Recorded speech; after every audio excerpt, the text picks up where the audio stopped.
The ancients did not speak of magic as an external force. They spoke of a power within, a resonant hum that shapes the very clay of reality from the inside out. They understood that the universe does not give you what you want, it gives you what you are.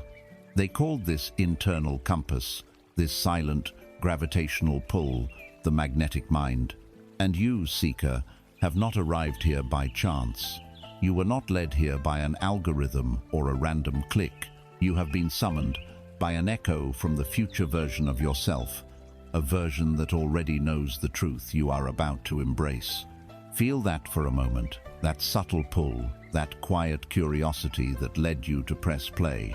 That is the first signal, the first evidence that a deeper consciousness is stirring within you.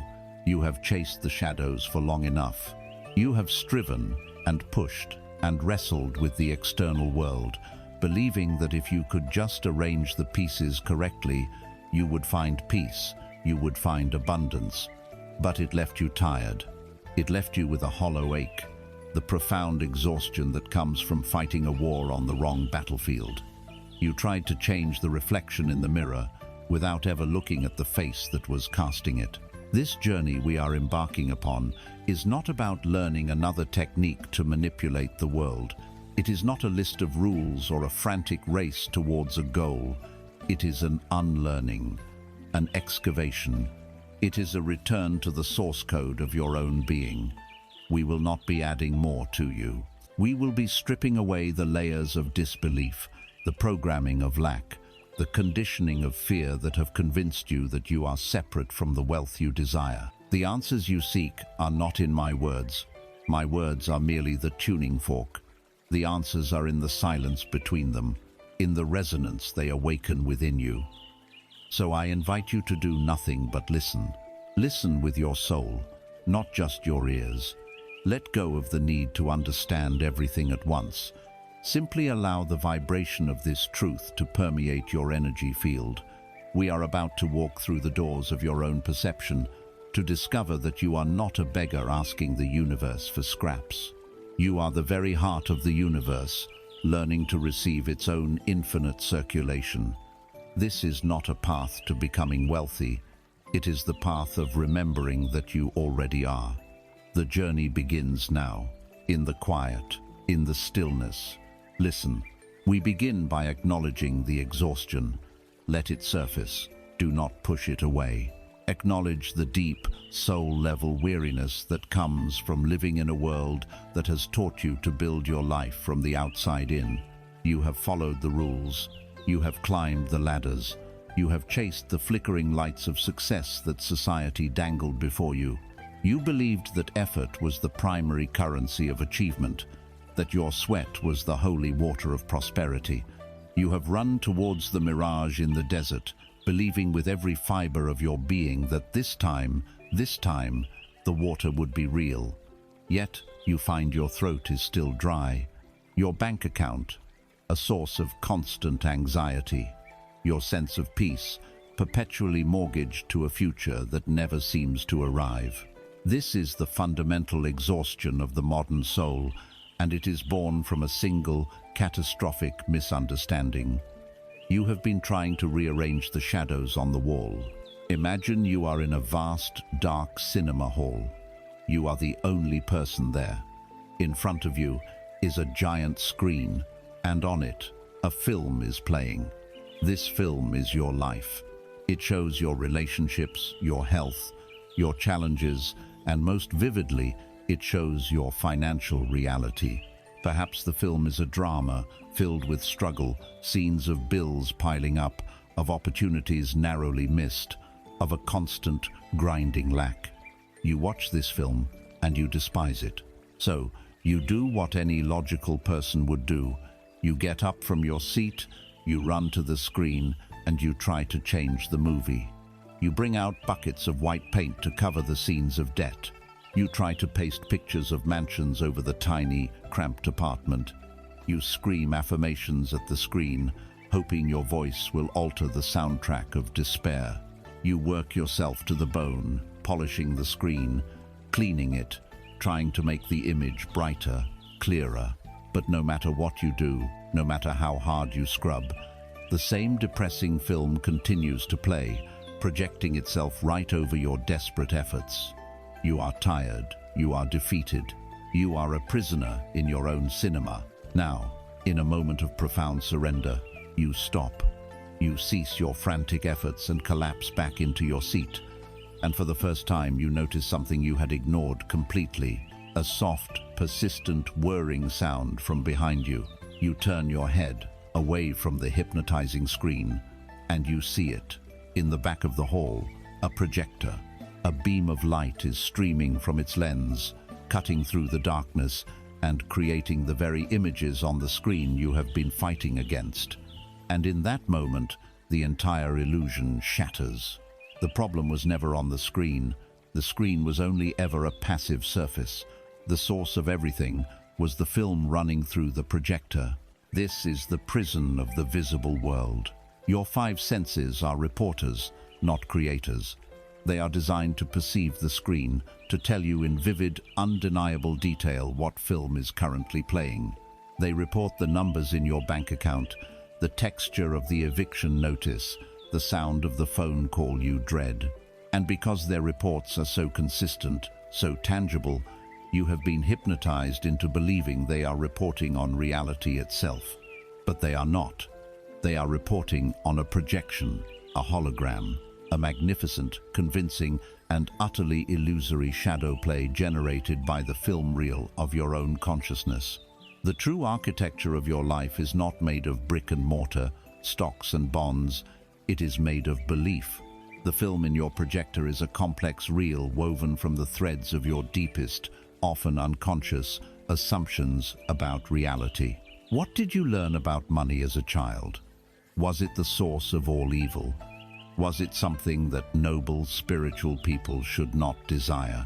Was it a scarce resource that one had to fight and claw for, something that always ran out? These are not just memories. They are active, living energies. They are the celluloid frames of your film. The societal narrative you have absorbed, the one that says wealth is a zero-sum game, that for you to win, someone else must lose. That is a scene in your film. The lingering feeling of unworthiness, the subtle, pervasive belief that you are somehow not enough to handle great wealth. That is the protagonist's flawed character arc in your film. And so, you live out this script. You work harder, which only reinforces the belief that wealth requires hard, painful work. You worry about money, which is a powerful prayer for more things to worry about. You look at your empty wallet and you feel the sharp pang of lack, a feeling that sends a clear, powerful signal to the projector. More of this, please. Keep this scene playing. You are not a victim of your circumstances. You are the director of a film you have forgotten you are making. The prison of the visible world is so effective because everyone else is in it with you. You look around and you see billions of other people running towards their own screens, trying to paint over their own unwanted scenes. This shared psychosis creates a consensus reality. It feels solid. It feels real. It feels like the only game in town. To question it seems like madness. To suggest that your bank account is a shadow seems like the height of delusion. And yet, every great mystic, every true master of reality has said the same thing in 1,000 different ways. The kingdom of heaven is within. As within, so without. What you behold in your imagination, you will hold in your hand. They were all trying to tell you one thing: turn around, stop looking at the screen. Your power is not there. Your power is in the projection booth. This realization is the first key to your freedom. It is the moment you stop fighting the world. It is the moment you stop blaming the economy, your boss, your parents, or your past. Blame is a futile attempt to scrub the screen. It is an expenditure of precious energy on the illusion. The moment you take full ownership, not of the unwanted images, but of your power as the projector, everything changes. It is a terrifying and exhilarating moment. Terrifying, because there is no one left to blame. Exhilarating, because for the first time you realize where the control panel has been all along. Let this sink into your bones. The reality you have been experiencing is not a solid, immutable structure. It is a fluid, energetic reflection of your inner state. It is a delayed echo of your past vibrations. You are living in the memory of old thoughts. You have been imprisoned not by walls of stone, but by the walls of your own perception. Your senses are the jailers, reporting back that the prison is real, but they can only report on what the projector is playing. They cannot see the projector itself. For that, you must use a different sense entirely, a sense of inner awareness. So for now, we do not try to change the film. We do not need to know how to create a new one yet. The only task in this moment is to fully, completely, and irrevocably accept the truth of this metaphor. Sit in your cinema. See the screen for what it is, a play of light and shadow. Feel the weight lift from your shoulders. The fight is over. The war against the world was a civil war, a war against your own creative power. And now, a truce can be called. Turn your attention away from the distracting, noisy, demanding screen. Turn it inwards, backwards, towards the gentle whirring sound of creation, towards the light, towards the source. Your work is not out there, in the world. It begins right here, in the sacred darkness of the projection room. You have turned away from the screen and acknowledged the projector. You have accepted that the source of your reality is not in the external world, but in the film running through the mechanism of your own consciousness. This is the great turning point, but it begs the next, most vital question. What is this film made of? What is the very substance of thought, of belief, of the inner world, that it can project with such power onto the screen of 3D reality? The answer is simple, yet so profound it forms the bedrock of all creation. The film is made of energy. The substance of your reality is vibration. The universe, in its infinite intelligence, does not speak English. It does not transact in dollars, pounds, or euros. It does not understand your pleas, your begging, or your meticulously crafted 5-year plans. It communicates in a language far more ancient and fundamental, the language of frequency, the language of resonance. The entire cosmos, from the silent spin of a distant galaxy to the frantic firing of the synapses in your brain, is a symphony of vibrating energy. And your feeling, your emotional state in any given moment, is your personal note in this grand orchestra. This feeling is not a consequence of your reality. It is the currency that creates it.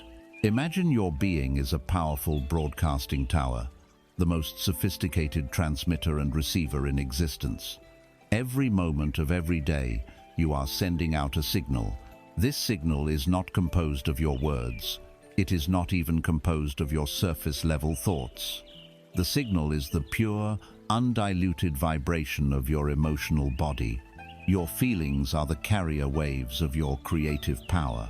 When you feel despair about your finances, you are broadcasting a clear, strong signal of despair. The universe, as the perfect receiver, must by law match that broadcast with circumstances, people, and events that resonate with despair. When you feel a deep, gnawing anxiety about lack, you are transmitting a powerful frequency of lack. The universe, in its impersonal wisdom, simply answers, signal received, matching you now with more experiences of lack. It is not punishing you. It is not judging you. It is merely obeying the immutable law of resonance. Like attracts like. This is where humanity has it backwards. This is the great reversal that keeps the masses imprisoned. We are taught to let our reality dictate our feelings. I will feel happy when I get the promotion. I will feel secure when my bank account reaches a certain number. I will feel peaceful when my debts are paid. You are making your emotional state a hostage to the screen. You are waiting for the projected image to change before you allow yourself to feel good. But as you now know, the screen cannot change until the film does. And the film is your feeling state.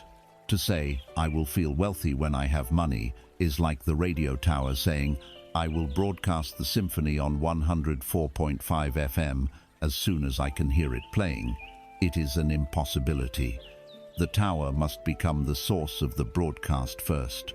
You must generate the feeling of wealth, security, and peace now, in the absence of any physical evidence on the screen. For the physical evidence to have any choice but to appear. Your emotions are a divine guidance system. They are your vibrational feedback. A negative emotion is not your enemy. It is not a sign of failure. It is simply a gentle, persistent alarm from your soul, telling you, "Warning, the frequency you are currently broadcasting is not in alignment with your desired reality. The signal you are sending will create more of what you do not want. Please adjust your vibration, that is all." It is a loving, impersonal indicator on your internal dashboard. Conversely, a positive emotion, a moment of genuine gratitude, a surge of joy, a feeling of profound peace, is the confirmation tone. It is the system telling you, yes, this. The frequency you are now broadcasting is a perfect match for the reality you wish to experience. Hold this vibration. Become this vibration. Let's dismantle the illusion of positive thinking. Perhaps you have tried it. You have stood in front of the mirror, chanting, "I am wealthy," while your stomach was in knots with financial fear. You have written affirmations on sticky notes, plastering them around your home, while your heart was heavy with the feeling of lack. This is like painting the radio tower gold and expecting it to change its broadcast frequency. It is a surface treatment. The universe does not respond to the words you say, it responds to the vibration from which you say them. The most powerful affirmation is useless if it is broadcast on a carrier wave of doubt and fear. A single moment of pure, unadulterated gratitude for the money you do have, even if it is a single dollar, is infinitely more powerful than 1,000 chanted affirmations of wealth that you do not feel. Why? Because that genuine feeling of gratitude is a high-frequency broadcast. It is a pure signal of abundance. It tells the universe, "I am a being who appreciates and is a match for financial resources." The universe can only respond by sending you more things to be grateful for. Think of it this way. Abundance is a radio station that is always broadcasting. It is playing the symphony of ease, of flow, of creative ideas, of unexpected opportunities, of checks in the mail, of debts dissolving. This station, Abundance FM, never goes off the air. You have simply been tuned, by habit and by belief, to Lack FM for most of your life. Lack FM also has its own playlist. The song of "Not Enough," the talk show of "It's So Hard," the breaking news of "Another Unexpected Bill." You have become so accustomed to the static and the miserable music of this station that you have forgotten you can change the dial. How do you change the dial? Not by force. You cannot grit your teeth and force yourself to feel good. You do it by choice. You do it by gently, deliberately, choosing a thought that feels slightly better than the one you are currently thinking, and then another. You do it by finding one small thing in your current reality to appreciate. The air you are breathing, the chair that is supporting you, the technology allowing you to hear these words. Each small act of genuine appreciation is you reaching out and turning the dial, millimeter by millimeter. The goal is not to leap from the frequency of despair to the frequency of ecstasy in a single bound. The goal is to consciously choose to broadcast a slightly better feeling signal right now. Your true net worth is not in your bank account, it is in your dominant vibrational state. You are a walking, talking, resonant field. When you walk into a room, you are broadcasting your financial reality before you ever say a word. People who are perpetually tuned to the frequency of wealth carry an energy of ease. Ideas flow to them. People want to work with them. Opportunities seem to find them. They are not luckier. They are simply better tuned. They are holding their dial steady on the station of abundance so they can hear its music clearly. People tuned to lack carry an energy of struggle. They repel opportunities because their broadcast signal screams hardship and problems. So, release the need to do more. Release the need to chase more. Your primary work, the only work that truly matters, is to manage your own vibration, to become a custodian of your own frequency, to become a conscious broadcaster. Ask yourself 100 times a day, what am I broadcasting right now? What feeling am I offering to the universe as my currency? This is the true work. This is the reprogramming of the magnetic mind. You are not trying to earn money. You are aligning yourself with the frequency of the money that already exists, that is already trying to find its way to you. You are simply learning to become a clear receiver for the wealth that is, and always has been, your birthright. It's time to change the station. We have established a new physics of reality. The world you see is a projection of an inner film, and the substance of that film is the vibrational currency of your feelings.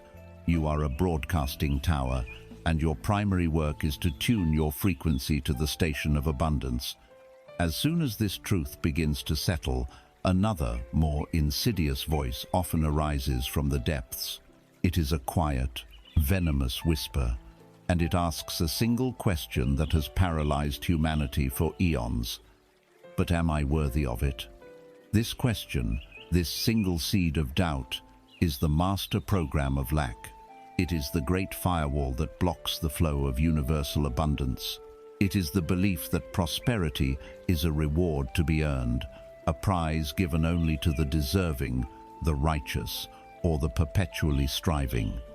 Today, we are not just going to challenge this belief, we are going to obliterate it. Consider the great oak tree in a field. It stands in silent majesty, its leaves turned towards the sky, its roots deep in the earth.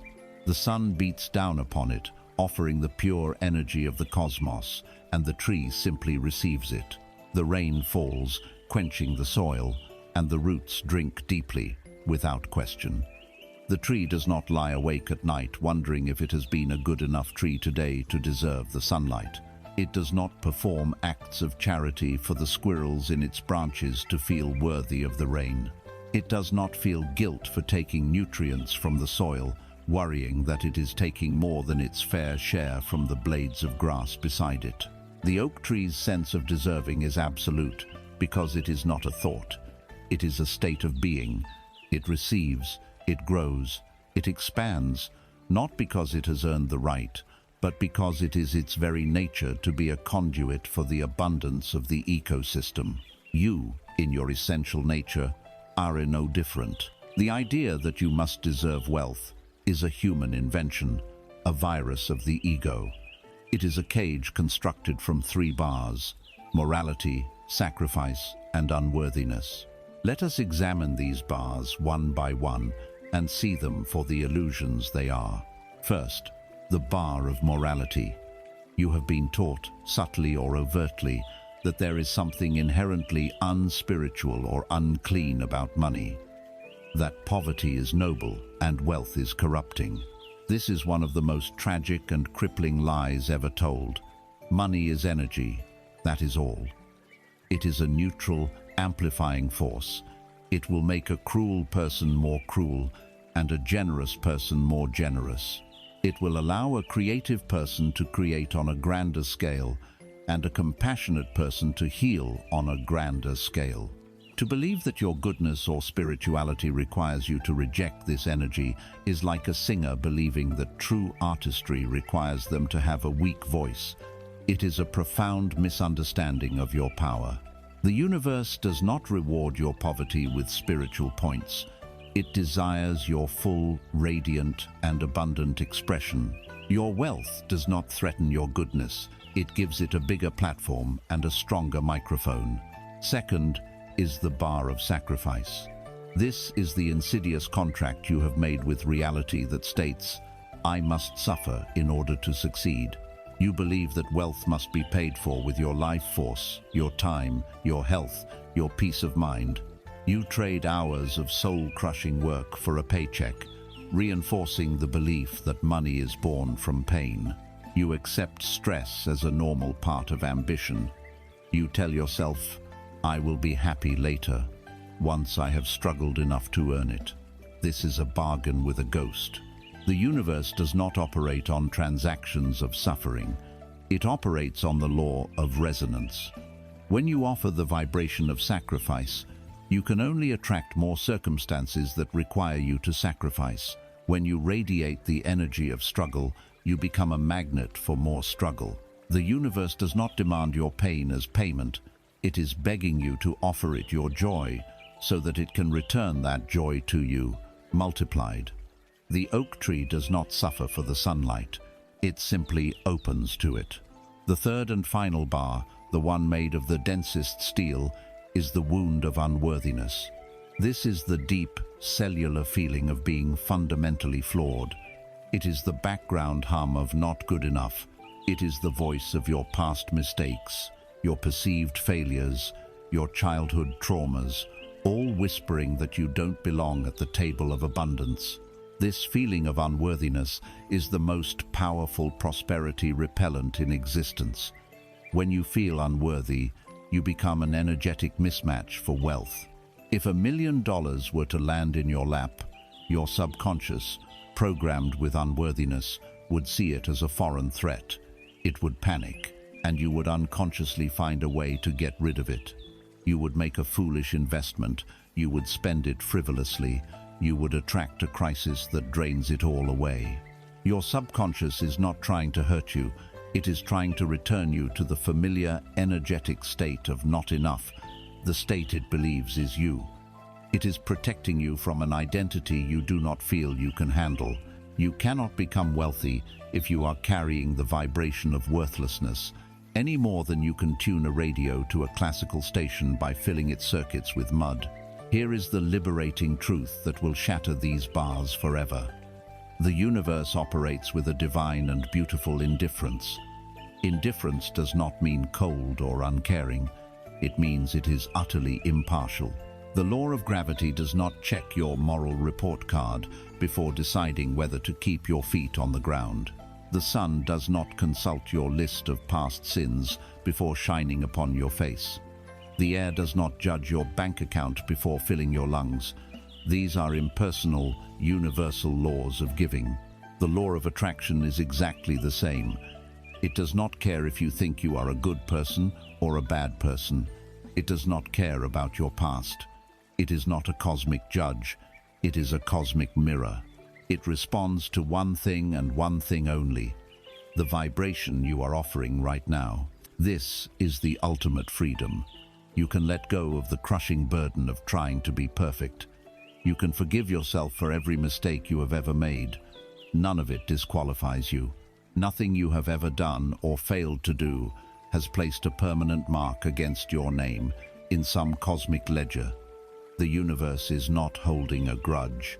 It has already forgotten. It is only ever responding to your present point of attraction. Your worthiness is not something you earn. It is your birthright. It is inherent. It was sealed into your very existence the moment you were conceived. Therefore, your work shifts from earning to allowing. Earning is a masculine, striving, forceful energy. It is the energy of pushing, struggling, and fighting the screen. Allowing is a feminine, receptive, trusting energy. It is the energy of the oak tree, its leaves open in surrender to the sky. It is the energy of turning the soil of your mind, removing the rocks of unworthiness, and simply allowing the seeds of abundance to be planted. You do not need to make the seed grow. You only need to provide it with fertile ground. Removing the belief that you must deserve wealth is the act of tilling that soil. So, feel this now. Feel the sun on your skin and know that this is the universe offering you its abundance without condition. Breathe in and know that you are receiving the gift of life, a gift you did nothing to earn. Wealth is no different. It is the financial atmosphere of the universe. You do not need to deserve to breathe. You just need to stop holding your breath. You have been holding your breath, waiting for permission, waiting to be deemed worthy. The permission was granted at your creation. Today is the day you finally give that permission to yourself. Let go of the need to be worthy. You already are. And with that foundational truth established, you are now ready to become a conscious architect of the inner world. You are ready to examine the blueprints of your mind. We have stepped out of the shadow of unworthiness. We have embraced the impartial, life-giving nature of the universe, realizing we are as deserving of its abundance as the oak tree is of the sun. A profound sense of relief accompanies this realization. But you might still be looking at the screen of your life, at the tangible reality around you, and wonder, if I am truly worthy and the universe is abundant, then why is this my reality? Why does the film of lack continue to play? The answer is because you are living inside a structure you did not consciously build. Your life has been unfolding according to an invisible blueprint, an unseen architecture of belief. And today, we take up the tools of the archaeologist and the architect.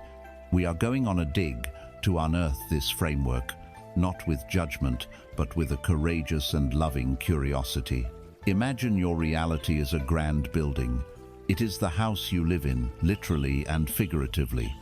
From the outside, you can see its size, its shape, its windows, its doors. This is your external life, your job, your income, your possessions. For years, you may have been trying to improve this building from the outside. You've been trying to paint the walls a different color, hoping it would make the house bigger. You've been polishing the windows, hoping it would change the view.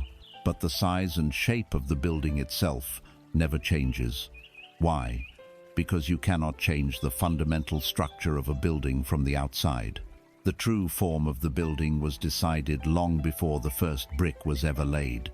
It was decided by the blueprint, by the hidden skeleton of steel beams and concrete foundations that lie beneath the surface. Your beliefs are this skeleton. They are the invisible framework upon which your entire reality is constructed. You cannot see them, just as you cannot see the steel beams inside the walls of a skyscraper, but they dictate every single limitation and every single possibility. You cannot build a 100-story tower on a foundation poured for a garden shed. And yet, many of you are trying to live skyscraper lives of infinite abundance upon the shed-sized foundations of limiting beliefs you inherited long ago. The frustration and exhaustion you feel is the inevitable stress of a structure trying to defy its own design. Your work is not to fight the walls, it is to redraw the blueprint.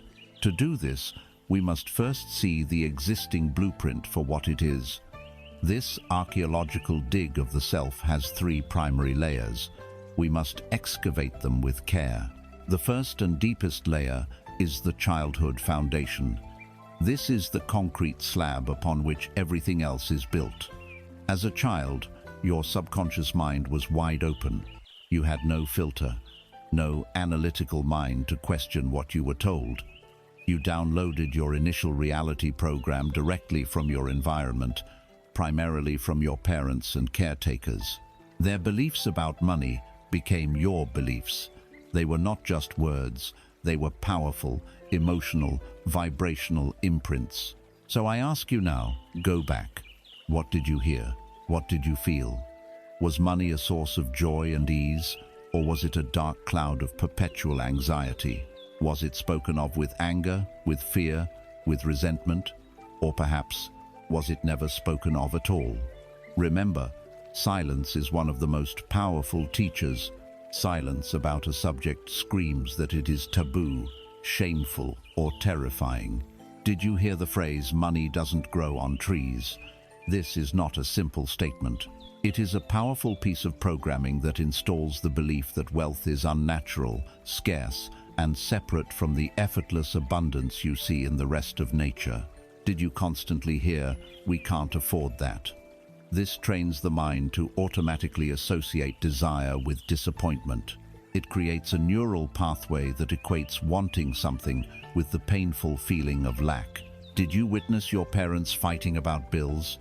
You downloaded the belief money causes conflict, pain, and separates people who love each other. A part of you may then actively repel money to keep the peace and protect yourself from emotional harm. Did you absorb the idea that rich people are greedy, dishonest, or unhappy? This creates a devastating internal conflict. If you want to be a good, happy person, you must subconsciously ensure you never become rich. These are not thoughts. These are foundational pillars sunk deep into the bedrock of your psyche. The second layer is the societal scaffolding. As you grew, your foundation was built upon by the culture around you. School, media, and the collective consciousness all added beams and walls to your inner architecture. You were likely taught a very specific blueprint. Go to school, get good grades, find a safe, secure job, work for 40 years, and then, maybe, you can retire and enjoy your life. This is not a blueprint for wealth. It is a blueprint for compliance.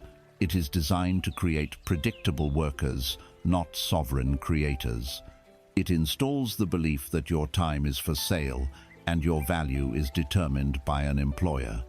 It is a structure of containment, not expansion. Then came the media, the great projector that reinforces the collective film. It showed you two primary images of wealth, either an impossibly glamorous, unattainable fantasy or a dark world of corruption and misery. Both images serve to place wealth outside of your grasp, to make it something for other people, not for you. Advertising constantly bombards you with the most pervasive belief of all. You are not enough. You are not complete, happy, or worthy until you buy this product, this car, this experience. This endless messaging reinforces the feeling of lack as your natural state of being. You are living inside a cultural building designed to make you feel small so that you continue to consume. The third and final layer is the plaster of personal experience. As an adult, you began to have your own experiences with money, and these experiences almost always reinforce the existing blueprint. If your foundation says, "I'm not good with money," and you start a business, you will unconsciously make decisions that lead to its failure. You then look at the rubble and say, "See, I knew it. I'm just not good with money." You have mistaken the inevitable collapse of a faulty structure for proof that you are a bad builder. You have mistaken the effect for the cause. If you were betrayed in a financial matter, it reinforced the childhood belief that money causes pain. If you have been stuck at the same income level for years, it reinforces the societal belief that your value is a fixed number. Your experiences are the plaster and paint that cover the hidden framework. They are the final, convincing evidence that the building is what it is. But it is all an illusion. You are not a victim of your experiences. Your experiences are the loyal servants of your beliefs. A belief is nothing more than a thought you have practiced into permanence. It is a thought that has been charged with so much emotion and repetition that it has carved a deep groove in your mind, a neural pathway of least resistance. Your conscious energy, like water, will always flow down this established channel. Your subconscious mind, the master builder, takes this blueprint of belief as a sacred command. It does not judge it. It does not question it. Its only function is to use the raw energy of the universe to construct a physical reality that perfectly matches the design. It is a flawless and infinitely powerful servant. If you give it a blueprint for a prison, it will build you the most secure and inescapable prison imaginable. The purpose of this excavation is not to assign blame. To blame your parents or your culture is to remain a victim, to stay outside the building, complaining about its design. The purpose of this archaeological dig is to bring the unconscious into the light of consciousness. For the moment you truly see a belief, it begins to lose its power. It transforms from the way things are into a story I was told. It shifts from being an immutable law of your universe into a simple choice. And in that moment of seeing, you cease to be the resident of a house someone else designed. You pick up the drafting pencil, you unroll a fresh sheet of paper, you become the architect, and you realize, with a thrill that is both terrifying and divine, that you can design any structure you choose. The old framework does not need to be demolished with a violent wrecking ball. It can be dissolved with the gentle, persistent light of your own awareness. You are now standing in the center of your own inner world, illuminated by the light of awareness. You have seen the invisible architecture of belief that has, until this moment, dictated the terms of your life. You are no longer an unknowing resident of a prefabricated reality. You have claimed your power as the architect. And so, the question hangs in the air, potent and pure. How does one draw a new blueprint? How do you communicate your new design to the master builder, the subconscious mind, in a language it understands? The answer lies in the most intimate, constant, and overlooked creative force you possess, your inner conversations, your inner word. Imagine your subconscious mind is a vast, fertile field of dark, rich soil. It is pure, receptive, creative potential. This field has no preference. It will grow a rose with the same impersonal diligence as it will grow a poisonous nightshade. Its only function is to accept the seeds you give it and nurture them into form. Every thought you think, every word you whisper to yourself in the privacy of your own mind is a seed. For most of your life, you have been an unconscious gardener, walking through this sacred field with holes in your pockets, scattering seeds of doubt, fear, worry, and lack without even realizing it. And then you have looked upon the harvest of weeds and thorns in your life and wondered in despair how you got such a barren garden. There was no curse. There was only an untended field. The practice of scripting is the act of becoming a conscious master gardener. It is the art of deliberately choosing the seeds you wish to plant. Your inner world is never silent. There is a constant stream of dialogue, a narrator who is always speaking. For many, this narrator is a critic, a worrier, a historian of past failures. Listen to it for a moment. What is the tone of your habitual inner speech concerning wealth? Does it endlessly rehearse arguments about bills? Does it calculate debt with a feeling of dread?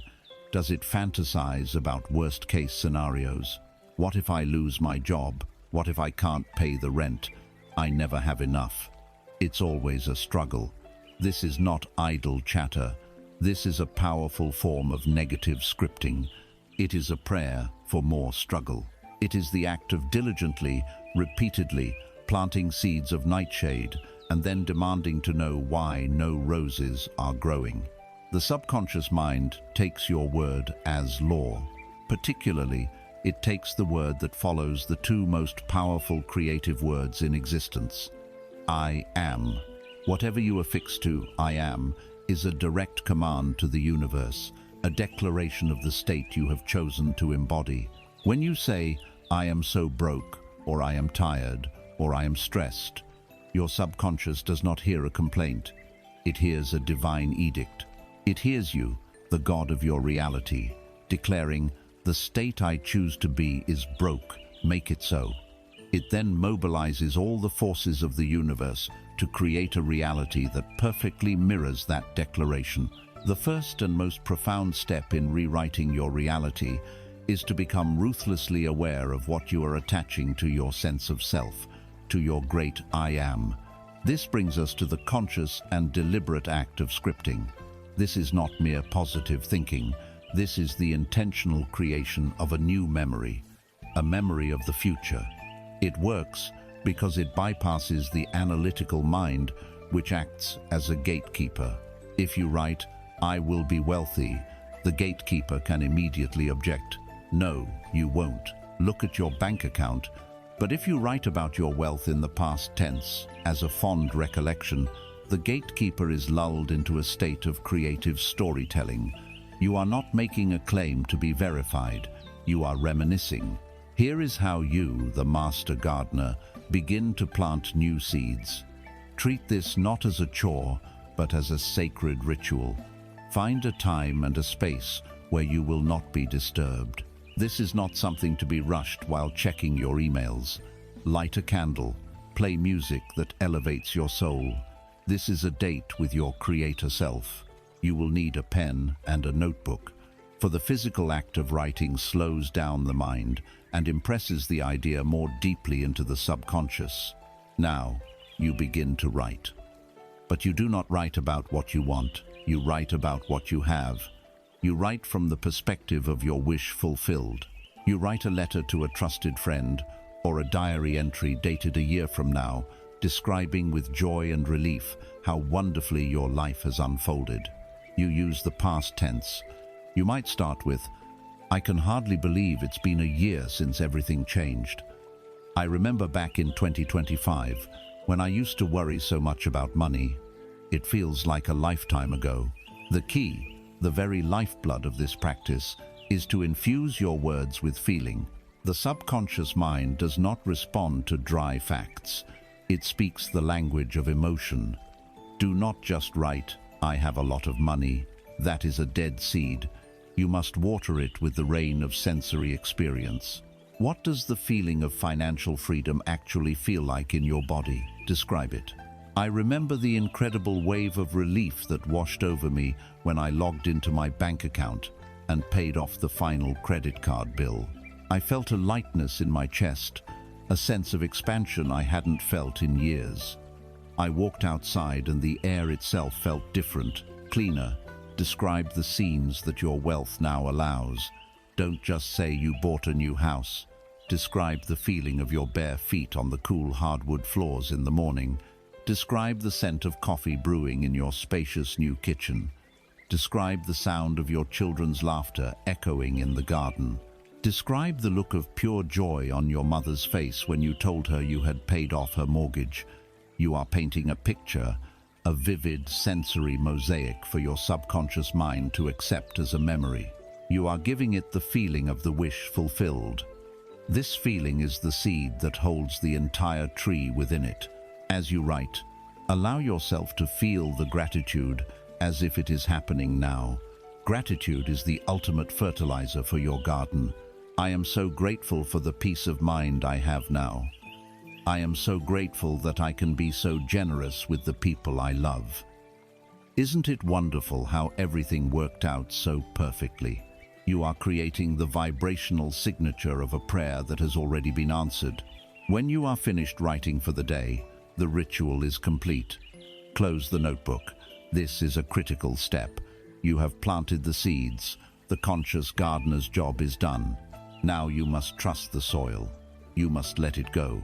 To constantly worry, to frantically look for signs, to dig up your seeds every few hours to see if they are sprouting. This is an act of doubt that will kill the entire process. You have given the command. You have submitted the blueprint. Now you allow the master builder to do its work. You go about your day with the quiet, confident, knowing that your new reality is under construction. This practice is not magic, though its results can feel magical. It is a deep alignment with the laws of your own being. On a physical level, you are engaging in neuroplasticity, literally carving new neural pathways in your brain. You are making the state of wealth more familiar to your brain than the state of lack. You are training your reticular activating system, the filter in your brain, to begin noticing people, ideas, and opportunities that are a match for your new reality, opportunities that were always there, but were invisible to your old belief system. And on a metaphysical level, you are doing the only work that matters. You are cultivating the vibrational state of your wish fulfilled. You are becoming a resonant match for the reality you desire. And so, by law, that reality must be drawn unto you. You hold the pen. The field is before you, fertile and waiting. The old harvest of weeds came from seeds of unconscious thought. The glorious garden you desire will come from the seeds of your deliberate, feeling-infused words. You are the author of your story. It is time to write a masterpiece. You now hold the pen of the architect and the seeds of the master gardener. You have learned to craft a new blueprint for your reality through the sacred act of scripting, infusing your words with the life-giving rain of genuine feeling. You understand that the inner word, the dialogue of your soul, is a creative command.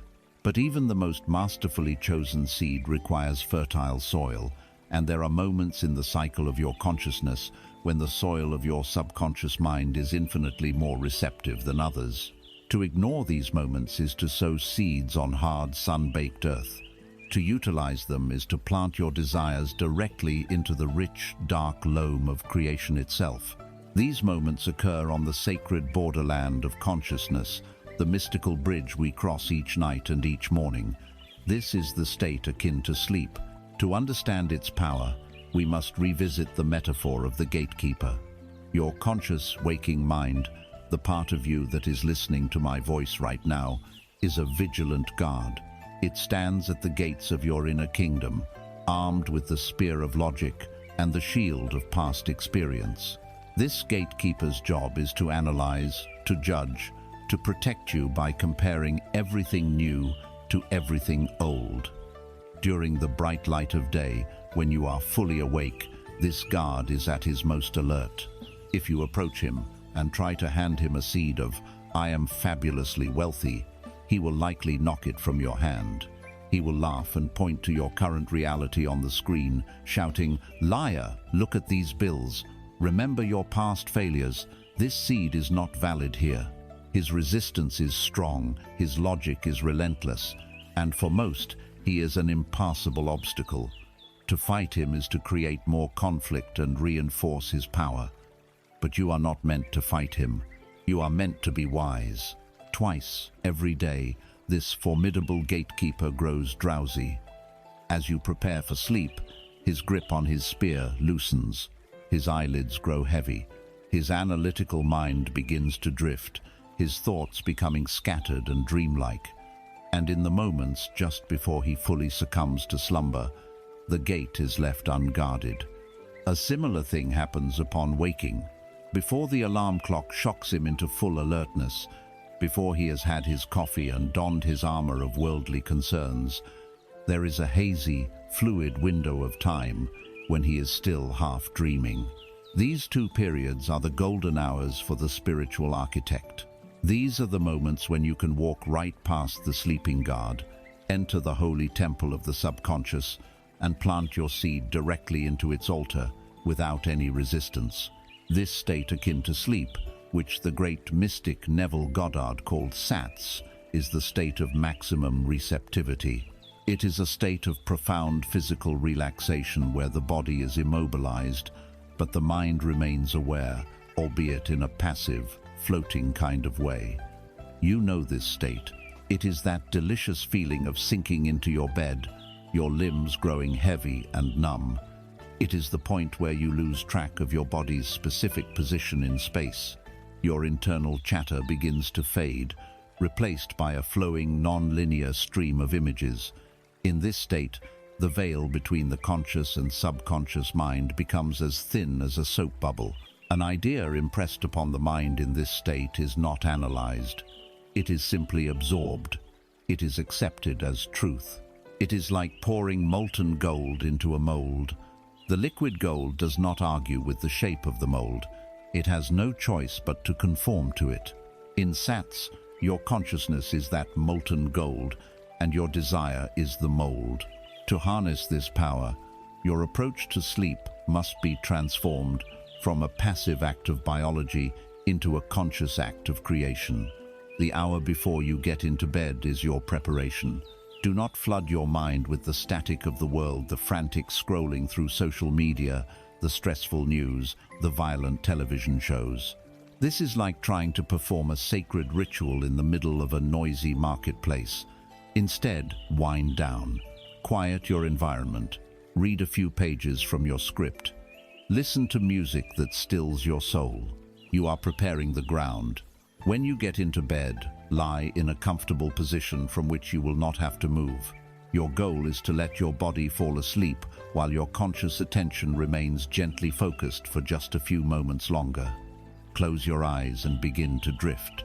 Let your thoughts go. Do not try to force anything. Simply notice your breath. Feel the weight of your body sinking into the mattress. Allow a feeling of deep, heavy relaxation to spread through you from your toes to the crown of your head. You are not trying to get somewhere. You are simply letting go. As you feel yourself beginning to drift off, entering that hazy, drowsy state where you are no longer fully awake, now is the time to introduce your scene. Do not attempt a long, complicated movie. The drowsy mind cannot hold it. Instead, you must have a short, simple, symbolic scene prepared, a single, static image, or a 3-second loop that implies your wish is already fulfilled. It must be an action or a sensation that you would experience after your prayer has been answered. For example, if your desire is financial freedom, do not visualize a pile of money. That is the thing itself, not the feeling of it. Instead, visualize something like this. You are holding a bill in your hand, and you are looking at a big red stamp that says "Paid in full." You simply feel the paper in your hand and see that stamp over and over. Or you can construct a short scene of a trusted friend congratulating you. You feel their hand on your shoulder, you see the joy in their face, and you hear them say, "I am so happy for you." You just loop that handshake, that look, that short phrase. Or you feel the cool, smooth leather of the steering wheel of the new car you have wanted, feeling the key in the ignition. The scene must be short, sensory, and saturated with the feeling of naturalness. Once you have your scene, you simply loop it, gently, like a lullaby. You are not forcing it. You are passively observing it while feeling the emotion that it implies. Feel the relief, feel the gratitude, feel the quiet satisfaction. What does it feel like to have this be your reality now? Marinate in that feeling. The goal is to fall asleep in the middle of this loving, grateful feeling. To let your last conscious thought be the reality of your wish fulfilled. By doing this, you are impregnating your subconscious mind for the entire duration of your sleep. You are turning your 8 hours of rest into an 8-hour meditation on your success. The work is not over. The second golden hour arrives upon waking. Before you open your eyes, before you move a muscle, you will find yourself in that same receptive, dreamlike state. The gatekeeper is still asleep. Before the concerns of the day rush in, before you reach for your phone, reclaim your inner world. Bring back the same scene from the night before. Feel that same feeling of satisfaction and gratitude.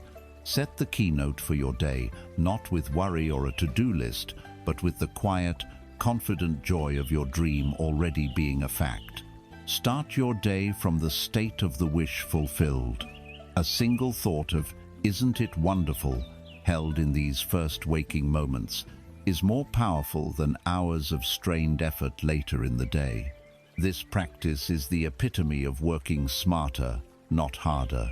It is not about fighting resistance, but about bypassing it entirely.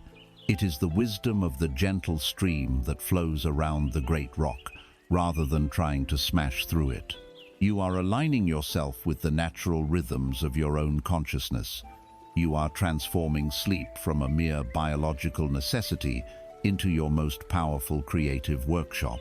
You are learning the secret of the mystics, which is simply this: the doorway to heaven, the kingdom of creation, is most easily entered when the world is quiet and the guardian of your mind is asleep. You have performed the most sacred and potent of rituals. In the hazy, magical state between waking and sleep, you have bypassed the vigilant gatekeeper of the conscious mind. You have entered the holy temple of the subconscious and planted the seed of your fulfilled desire directly into its dark, fertile soil. You have done your work. The creative act is complete. And now begins the most challenging and misunderstood discipline in the entire art of creation: the practice of sublime detachment. Now, you must learn to leave the seed alone. Imagine a gardener who possesses the most precious seed in the world, a seed capable of growing into a tree that bears fruit of pure gold. He prepares the soil perfectly, plants the seed at the optimal depth, and waters it with care. His work is done, but the next morning, consumed by anxiety, he rushes out to the garden. Is it working? He wonders. He gets on his hands and knees and digs up the seed to see if a root has begun to sprout. Finding none, he frantically reburies it, now laced with the energy of his own fear. The next day, he repeats the process. He digs it up again, checking for progress, worrying about the sun, about the rain, about the quality of the soil he had trusted just days before. He does this day after day. His need for control, his desperate search for evidence, his doubt, becoming the very poison that ensures his precious seed will never, ever germinate. He is a foolish gardener. His attachment to the outcome is the very force that destroys it. This is the state most people live in after a moment of sincere prayer or focused intention. You do the work in the inner world, and then you spend your waking hours digging up the seed. This digging up process is called worrying about the how. Your conscious mind, the gatekeeper, wakes up and immediately begins to demand a plan. Okay, you felt wealthy for a few minutes last night. Great. How is it actually going to happen? Where is the money going to come from? Will it be a promotion, a new client, the lottery? What's the plan? I don't see a path. These questions, these incessant cursed hows, are the shovels that desecrate your sacred planting. Obsessing over the how is not just counterproductive, it is a vibrational contradiction. It is an act of profound disbelief. When you are demanding to see the path, you are screaming into the universe, I don't have it yet, and I don't believe it's really coming. This vibration of doubt is a direct cancellation of the signal you sent from the state of the wish fulfilled. You cannot simultaneously feel the peace of already having your desire and the anxiety of not knowing how it will arrive. The two feelings cannot coexist. One must vanquish the other. To cling to the how is to choose anxiety over faith. It is to choose the foolish gardener over the wise one. Furthermore, your obsession with the how is an insult to the infinite intelligence of the universe. Your conscious mind is a magnificent tool, but its perspective is infinitesimally small. It can only build a plan based on what it already knows, on the limited data of your past. It might see 3 or 4 possible ways your wealth could arrive, but the universe, the master builder, sees trillions of pathways. It has access to a web of connections and synchronicities so complex and beautiful it would shatter your logical mind. It operates through what Neville Goddard called the bridge of incidents, a series of seemingly natural, coincidental, or surprising events that lead you directly to your goal in the most effortless way possible. A chance encounter with an old friend who has a business idea, an unexpected check arriving in the mail, a book falling off a shelf, opening to a page that contains the exact information you need. These are the ways of the universe. By insisting on your own limited, logical how, you put on blinders. You are so focused on the one path you think is correct that you fail to see the magnificent, multi-lane highway the universe has already constructed for you. There is a divine division of labor in the creative process. Your responsibility and the universe's responsibility are clearly defined. To confuse them is to invite failure and frustration. Your job is twofold. First, to decide with clarity what it is you want to experience. Second, to enter the feeling, the vibrational state of that wish already being a reality. You are the architect.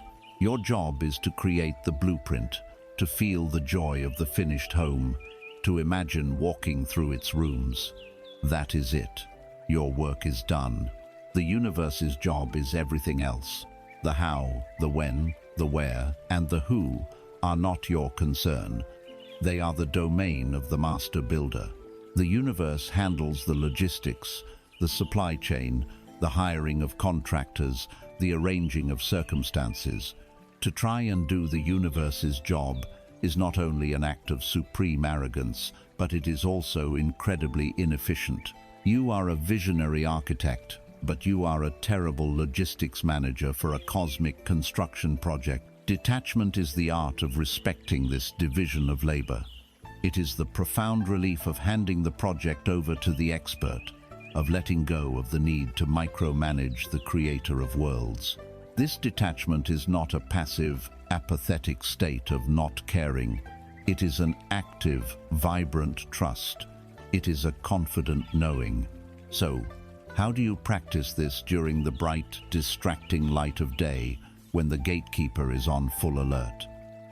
You practice by controlling your mental diet. When the anxious thought, "But how?" arises, you do not fight it. You do not argue with it. That gives it energy. Instead, you gently but firmly withdraw your attention from it. You let it die of neglect. You pivot your mind back to the end result. You replace the question, "How will I afford this?" with the feeling, "Isn't it wonderful that all my needs are always met in abundance?" You starve the thought of doubt and feed the feeling of faith. You must be vigilant about what you allow to occupy the precious real estate of your mind. If you find yourself spiraling into a mental narrative of worry, stop. Change your state. Put on music that makes you feel joyful. Go for a walk in nature and admire the effortless abundance of the trees. Call a friend who makes you laugh. Your attention is the currency of creation. To spend it on the how is to invest in the reality of lack. To invest it in the feeling of the end is to fund the reality of your success. Build your muscle of faith by observing the evidence of the universe's reliability that is all around you. Did the sun rise this morning without your assistance? Did your heart beat all night without your conscious command? Did the law of gravity work perfectly to keep you grounded?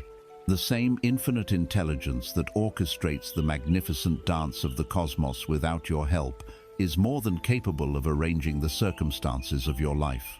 Every breath you take is an act of trust in the unseen. Apply that same effortless trust to your desire. The period after you have planted your seed in the subconscious is a sacred gestation period. It is a time of immense activity, all of it happening in the invisible.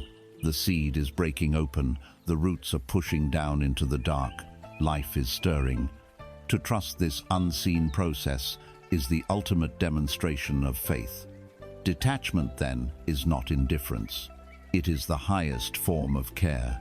It is caring so much about your desire that you refuse to contaminate it with the poison of your doubt. It is the deep, abiding, peaceful confidence that what you have properly imagined and felt as true has no choice but to blossom in your world. Trust the process, trust the soil. The wise gardener now turns his attention to other beautiful things, knowing the sun and the rain are doing their perfect work. We have explored the sacred discipline of detachment, the art of releasing your fierce grip on the how and when, and trusting the infinite wisdom of the universe to orchestrate the details. Detachment is the act of the wise gardener who walks away from the newly planted seed, confident in the laws of nature. But this walking away does not lead to an empty void of passive waiting. It opens up a space that must be consciously filled. If your focus is no longer on the frantic search for a path, where must your attention now reside? The answer is the single most pivotal secret to all conscious creation, the cornerstone of the magnetic mind. You must live, breathe, and have your being, not in your current reality, but in the reality of your wish fulfilled. You must learn to master the art of living in the end.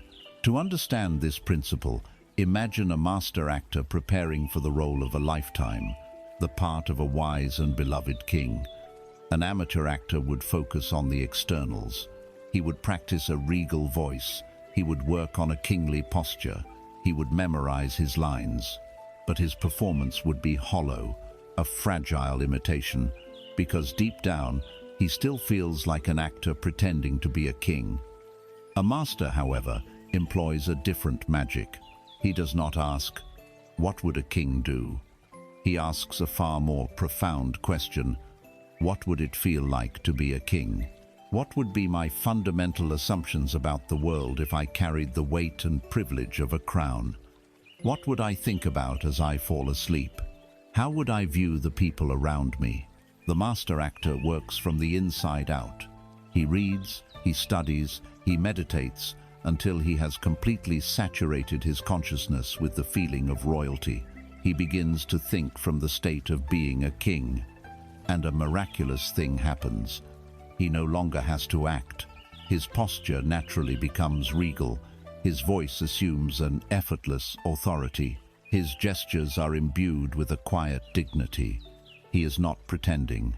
In the temple of his own mind, he has become the king. His external performance is merely the natural overflow of his inner state of being. This is the work that is now required of you. You are not to act wealthy. You are not to fake it till you make it, for that phrase implies a deep awareness of your own fraudulence. Your task is to become a method actor of the soul. You must fully and completely assume the consciousness of the person you wish to be. You must stop thinking of your desire and start thinking from it. This is a critical distinction. Thinking of wealth is the state of the vast majority of humanity. It is looking at a goal on a distant horizon. Wouldn't it be nice if I had more money? I really want to be financially free one day. The very language of this thought reinforces separation and lack. It is a thought born from the consciousness of not having. It is a prayer that affirms the distance between you and your desire. Thinking from wealth is a complete reversal of perspective. It is the act of mentally standing at the destination and looking back at the path. It is asking yourself, throughout the day, as the wealthy and secure person I now am, how do I view this situation? It is a shift from wanting to having, from seeking to being. This is the only shift that matters. You must saturate your mind with the feeling of your wish fulfilled until it becomes your natural dominant state. So how is this done in practice, when the screen of your 3D reality is still playing the old movie of lack? This is the great test of faith. You must give more reality to the world within your imagination than to the world of your senses. Your loyalty must be to the unseen king within, not to the outer costume of the pauper. You begin by curating your inner conversations. What do the wealthy you and your friends talk about? You no longer talk about the struggle to pay bills. You talk about which charities to support, which beautiful places to travel to next, which exciting ventures to invest in. You must begin to have these new conversations in the privacy of your own mind. When you catch yourself rehearsing the old dramas of lack, you must gently but firmly stop and change the script. Start a new inner dialogue from the premise of abundance. This is not lying to yourself. This is commanding your subconscious with a new truth. Next, you must learn to react from the end. An unexpected bill arrives in the mail. The old you, the actor pretending, would feel a jolt of fear, a tightening in the stomach. The new you, the one who is the king, reacts differently. You look at the bill and think, of course, an expense. It will be handled. You neutralize the emotional charge. You do not give the shadow on the screen the power to dictate your inner state. You react to the world with the calm assurance of one who knows they have infinite resources at their disposal. You practice this with every small event of your day, treating each one as a rehearsal for your new state of being. Embody the physical state of your new reality. How would you walk through the world if you had no financial cares? Would you walk with slumped shoulders and a worried expression, or would you walk with an easy confidence, your head held high, your breathing deep and calm? Right now, adjust your posture. Breathe as the wealthy version of you would breathe. Let that feeling of ease and security permeate your physical body. The body is the sounding board for the mind. When you consciously adopt the physiology of your desired state, it sends a powerful feedback loop to your brain, that this new state is real. This practice culminates in what Neville Goddard called the Sabbath. The Sabbath is a mental state of rest. It is a quiet, unshakable confidence that the creative act is finished. The master actor, having fully embodied the consciousness of the king, no longer needs to rehearse. He simply is. The wise gardener, having planted the seed and trusted the law, rests. He is not anxiously waiting. He is at peace. Living in the end is the path to this inner Sabbath. You stop striving, stop seeking, stop trying to make it happen. You have arrived at your destination in consciousness, and you now simply allow the external world to catch up. You live in a state of tranquil expectancy, knowing that what you have assumed within, you must experience without. Do not be discouraged by the lag time of the 3D world. Your current reality is nothing more than a memory, a shadow of your past consciousness. It is old news. To give it your primary attention and emotional energy is to command a repeat performance of the past. Your work is to ignore the convincing illusion on the screen and remain faithful to the new film you have installed in the projector. This requires discipline. It requires a decision to believe your imagination over your senses. But your imagination is the creative reality, and your senses can only report on the past. Living in the end is not one technique among many. It is the destination itself. You are not doing a thing. You are becoming a person. You are stepping into the shoes of your ideal self and walking in them until they become your own.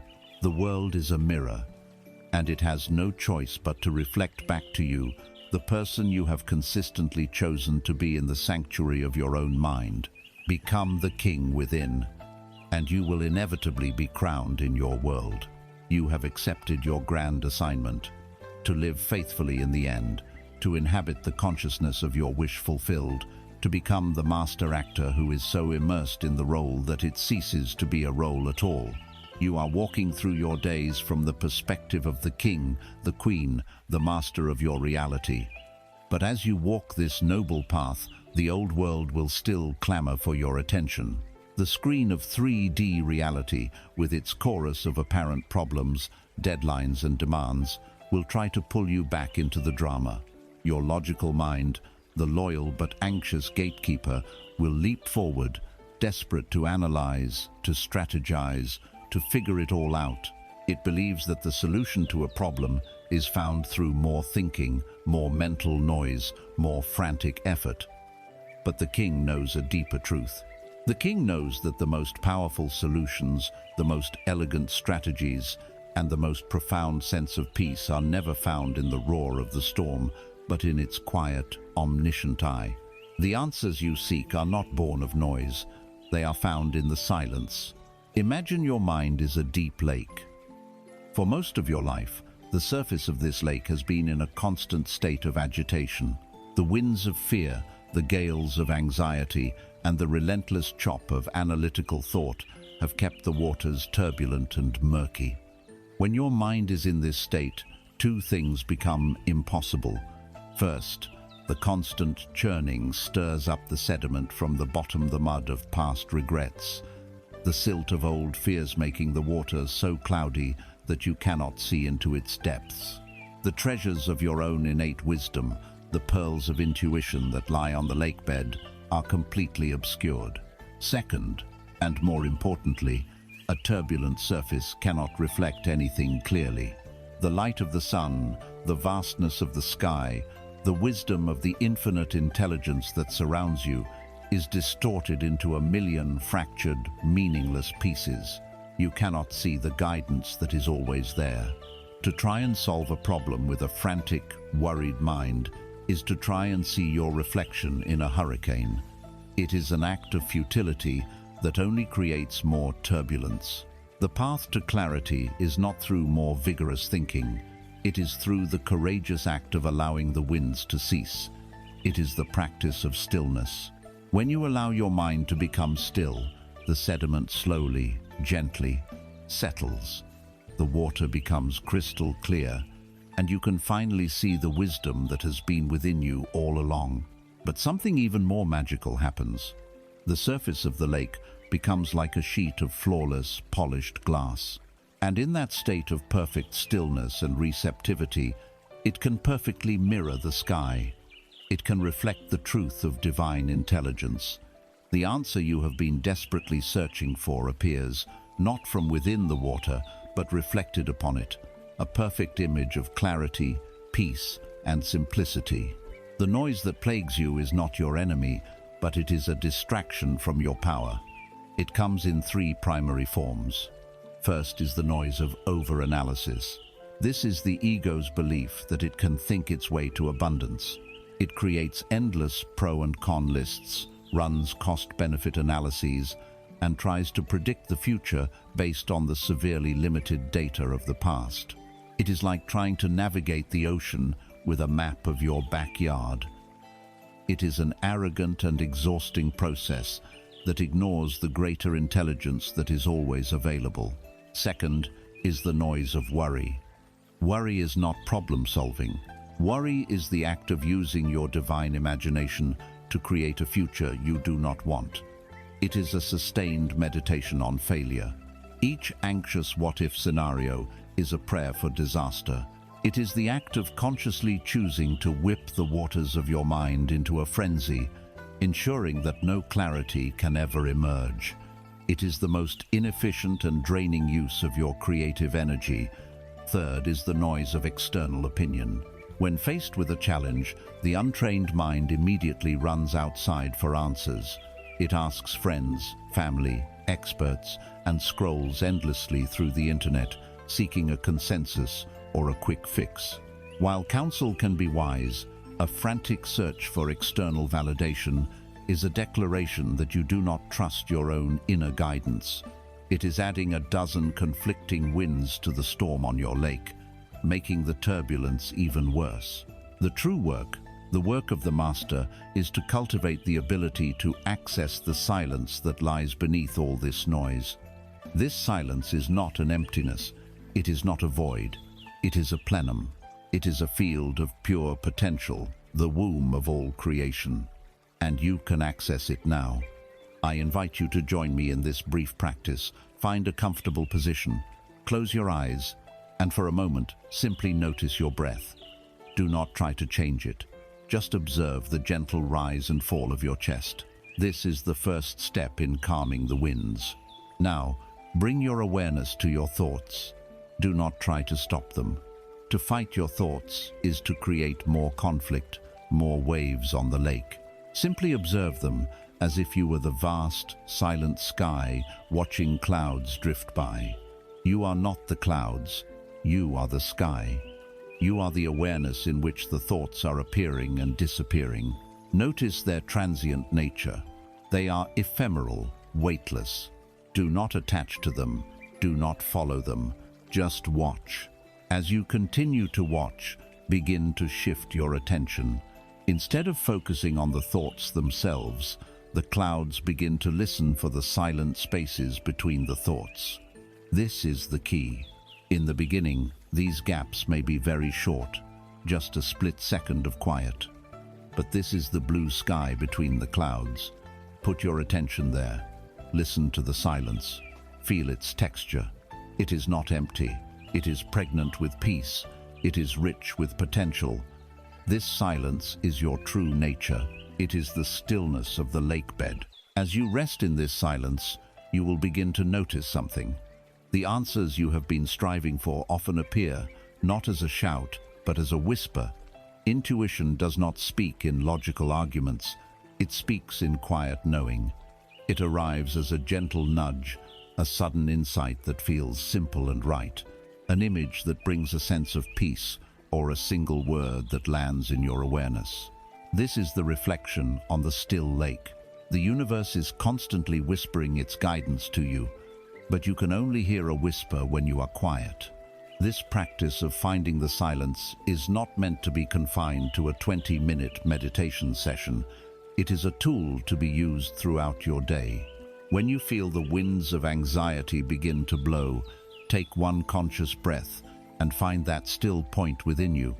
Before you make an important phone call, Take 10 seconds to connect with the silence.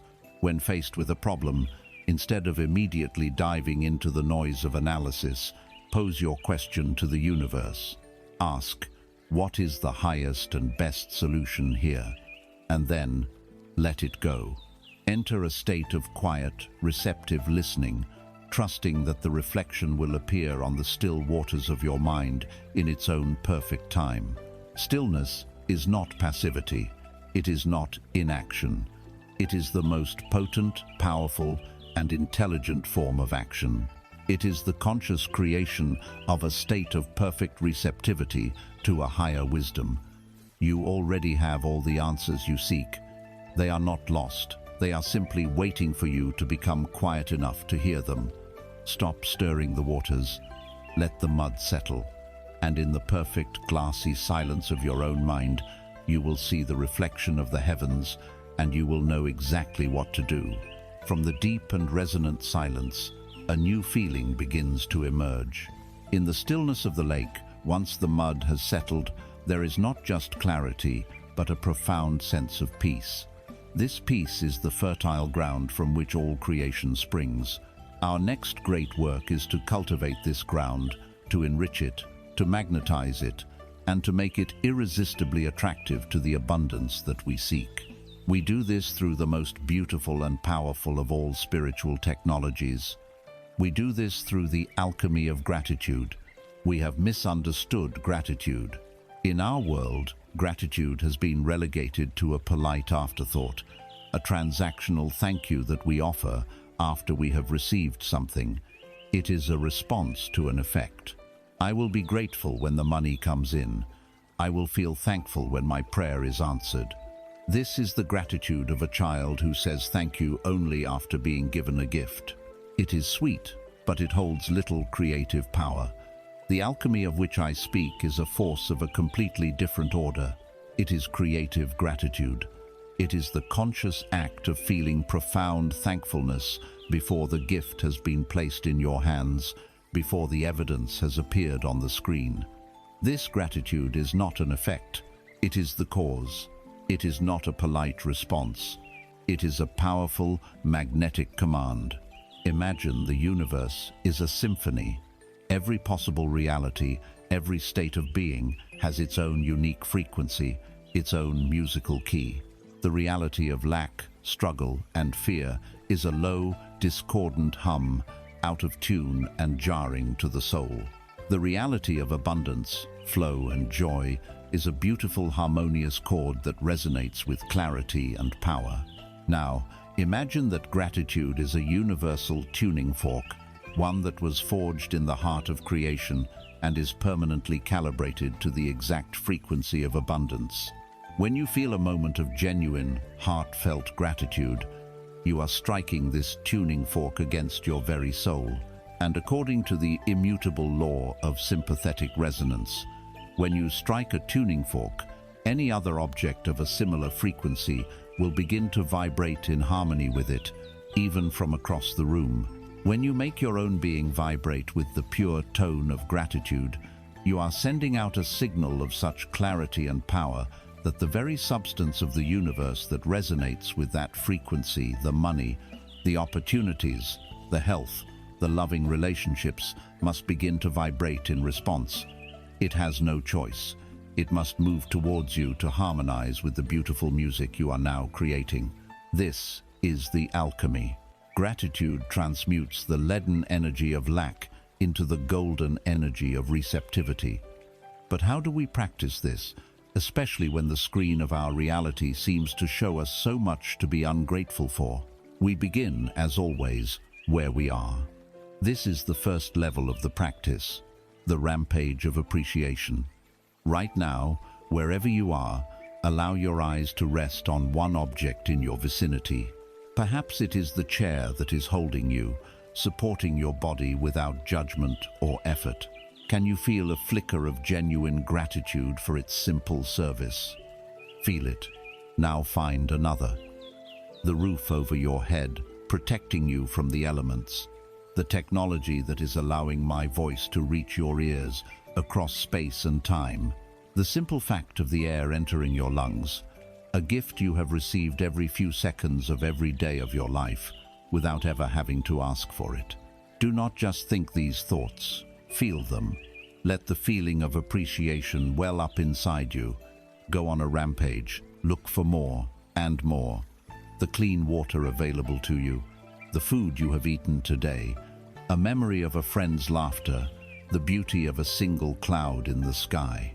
As you do this, you begin to build a momentum of positive feeling. You are actively shifting your vibrational state from a focus on what is missing to a celebration of what is present. You are warming up your instrument, preparing it to play the grand symphony. Now we move to the second level, where the true magic begins, gratitude for the unseen. This is the practice of thanking the universe for the gifts that are already yours in the spiritual realm, gifts that are currently on their way to you through the bridge of incidents. You close your eyes, and in the sanctuary of your mind, you feel the overwhelming gratitude for the money that is already flowing to you, even if your bank account has not yet received the memo. You speak it into being. I am so deeply grateful for the financial abundance that is my natural state. Thank you for the flood of creative, profitable ideas that are now coming to me. Thank you for the perfect clients and customers who are searching for me right now. Thank you for the unexpected checks, the surprise opportunities, and the generous gifts that are on their way. When you do this, you are performing an act of supreme faith. You are aligning yourself completely with the reality of your wish fulfilled. You are watering the seed you planted in the subconscious with the most nourishing substance in existence. You are telling the universe, in the clearest possible language, I have received my desire. I trust you completely. My heart is open. This is the feeling that dissolves all resistance and accelerates the manifestation of your desire. Finally, we arrive at the master's practice, the highest form of spiritual alchemy, gratitude for challenges. This is the ability to look upon the very things that seem to be your problems, your obstacles, your sources of pain, and find a reason to be grateful for them. This is not a psychotic denial of the problem. It is a declaration of your absolute trust in a benevolent universe. It is the ultimate transmutation of energy. When a large, unexpected bill arrives, the untrained mind reacts with fear. The alchemist reacts with, "Thank you for this bill. It is a powerful opportunity for me to master my state of being, to remain in faith, and to prove to myself the power of these laws. Thank you for this motivation to open myself up to an even greater flow of abundance." When a business deal falls through or a door closes, the alchemist says, "Thank you for this closed door. I trust that you are protecting me from something that was not for my highest good, and I am grateful for the even better, more aligned opportunity that you are now making space for." This practice is radical. It instantly dissolves the victim mentality. It takes a situation that would normally create a low, discordant vibration of fear and anger, and it transmutes it into a high-frequency vibration of trust and faith. You are telling the universe, "I see the perfection in all of it. I trust your process more than I trust my fear." A person who can genuinely achieve this state becomes unstoppable. They are a true magician, turning the lead of everyday problems into the gold of spiritual power. The physics of gratitude are simple. First, it is impossible to feel genuine gratitude and the feeling of lack in the same moment. They are vibrational opposites. A dedicated gratitude practice literally rewires your brain and energetic system, starving the old patterns of worry until they wither away. Second, gratitude is the universal signal for more, please. It is a statement of profound appreciation for a particular quality of experience. The universe, which is a perfect mirror, simply reflects back to you more experiences that match the quality of your feeling. Third, gratitude opens the channel of receiving. A state of complaint, blame, or entitlement pinches the channel closed. Gratitude flings it wide open, making you a gracious and powerful magnet for all good things. So, take up your tuning fork. Let it be the first thing you reach for in the morning and the last thing you touch at night. Let your first conscious thought be thank you. Let your prayer not be a begging for what you lack, but a joyous celebration for all that you have and all that is coming. A grateful heart is a magnetic heart. It is a heart that has learned the secret language of the cosmos, the beautiful, harmonious rhythm of abundance. Armed with the resonant tuning fork of gratitude, your heart is now beating in harmony with the rhythm of abundance. You have found the peace that lies within the sacred silence. You are strong, you are centered, and you are now ready to perform one of the most courageous acts of the spiritual warrior, to face the dragon that guards the treasure. That dragon is the convincing, hypnotic, and utterly illusory appearance of your current reality. For too long, you have been mesmerized by a reflection in a mirror, believing it to be your true self. Today, we shatter the mirror of lack, not by smashing it to pieces, but by dissolving its power over you with the light of your understanding. Imagine your entire 3D reality, your bank account, your job, your relationships, your physical environment is nothing more than a flawless mirror. It has no will of its own. It has no opinion. It cannot create. Its only function is to reflect, with perfect, impersonal accuracy, the face that you are making in front of it. If you approach the mirror with a deep frown of worry and lack, it will reflect a frowning face back to you. If you approach it with a radiant smile of joy and abundance, it must, by law, reflect that smile. The mirror has no choice. This is the great secret. And the great error of humanity is that we have fallen deeply in love with the reflection, and we have forgotten the face. We have become hypnotized by the image in the glass. You see the reflection of debt, and you believe the mirror is the source of the debt. You see the reflection of struggle, and you believe the mirror is creating the struggle. And so you begin a futile and exhausting battle with the reflection. You plead with it. You get angry at it. You try to physically force the lips of the reflection into a smile. You polish the glass, hoping to improve the image. This is the madness of striving in the external world. It is the absurdity of arguing with your own shadow, and it is a battle you can never win. The most critical thing to understand about this mirror of reality is that it operates on a slight delay. The reflection you are seeing now is not a reflection of the face you are making in this moment. It is a reflection of the face you were making yesterday, last week, last month, and last year. Your current bank balance is a perfect reflection of your past dominant vibration around money. The bills on your table are the crystallized echo of your past beliefs and agreements. You are living in a museum of your old self. The entire world you perceive with your senses is an afterimage, a memory of a consciousness that you are now in the process of leaving behind. To look at this old reflection and react to it emotionally is the single greatest act of self-sabotage. When you look at the number in your bank account and feel the familiar pang of fear, you are making the frowning face again. You are commanding the mirror. More of this, please. I see this reflection of lack, and I am affirming it with my powerful emotional energy. Hold this image for me, and the mirror, your faithful servant, obliges. You become trapped in a feedback loop, using the old reflection to generate the very feeling that will create more of the same old reflection tomorrow. This is the prison of the visible world. Shattering the mirror means breaking this hypnotic loop. How do we do this? We do not do it by ignoring our reality. We do it by seeing it for what it is and stripping it of its power to dictate our inner state. Let us look at the most common reflections in the mirror of lack and learn to neutralize them.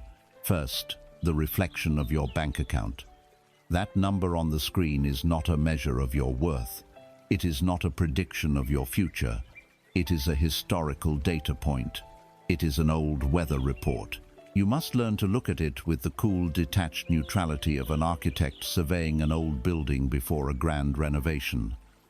Ah, the architect says, this is the current state. This is the result of the old blueprint. It is useful information. Now, I will get to work on the new design. You must look at the number, acknowledge it without emotional reaction, and then immediately turn your attention back to the true reality. Your inner state of abundance, your feeling of the wish fulfilled. Your loyalty must be to the new blueprint, not to the old building. Second, the reflection of piling bills. Each bill that arrives is an opportunity to practice your mastery. The old you would react with a tightening in the chest, a surge of adrenaline. This reaction is a prayer for more bills. The new you, the master of your reality, sees the bill and performs an act of alchemy. First, you practice gratitude. I am grateful for the service that this bill represents, for the electricity that lit my home, for the phone that connected me to loved ones. Second, you meet it with calm confidence from the end. All of my financial obligations are always met with ease and in abundance. This is already handled. You are refusing to make the frowning face. You are holding the smile of your wealthy self, even as the mirror shows you a reason to frown. This is faith in action. This is true power. Third, the reflection of no opportunities. This is the mirage of a stagnant life, the feeling that nothing is happening, that there are no good jobs, no clients, no paths forward. This is simply the mirror faithfully reflecting a past belief in scarcity and limitation.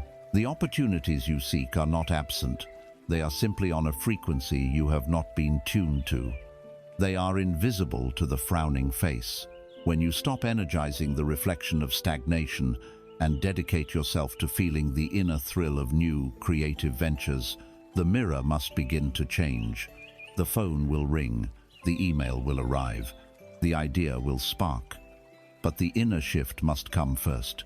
Shattering the spell of the mirror requires a conscious, disciplined practice.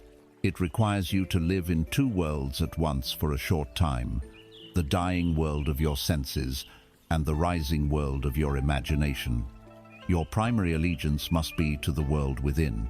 When you feel the hypnotic pull of the old reflection, the familiar pang of fear or lack, you must deploy a pattern: interrupt.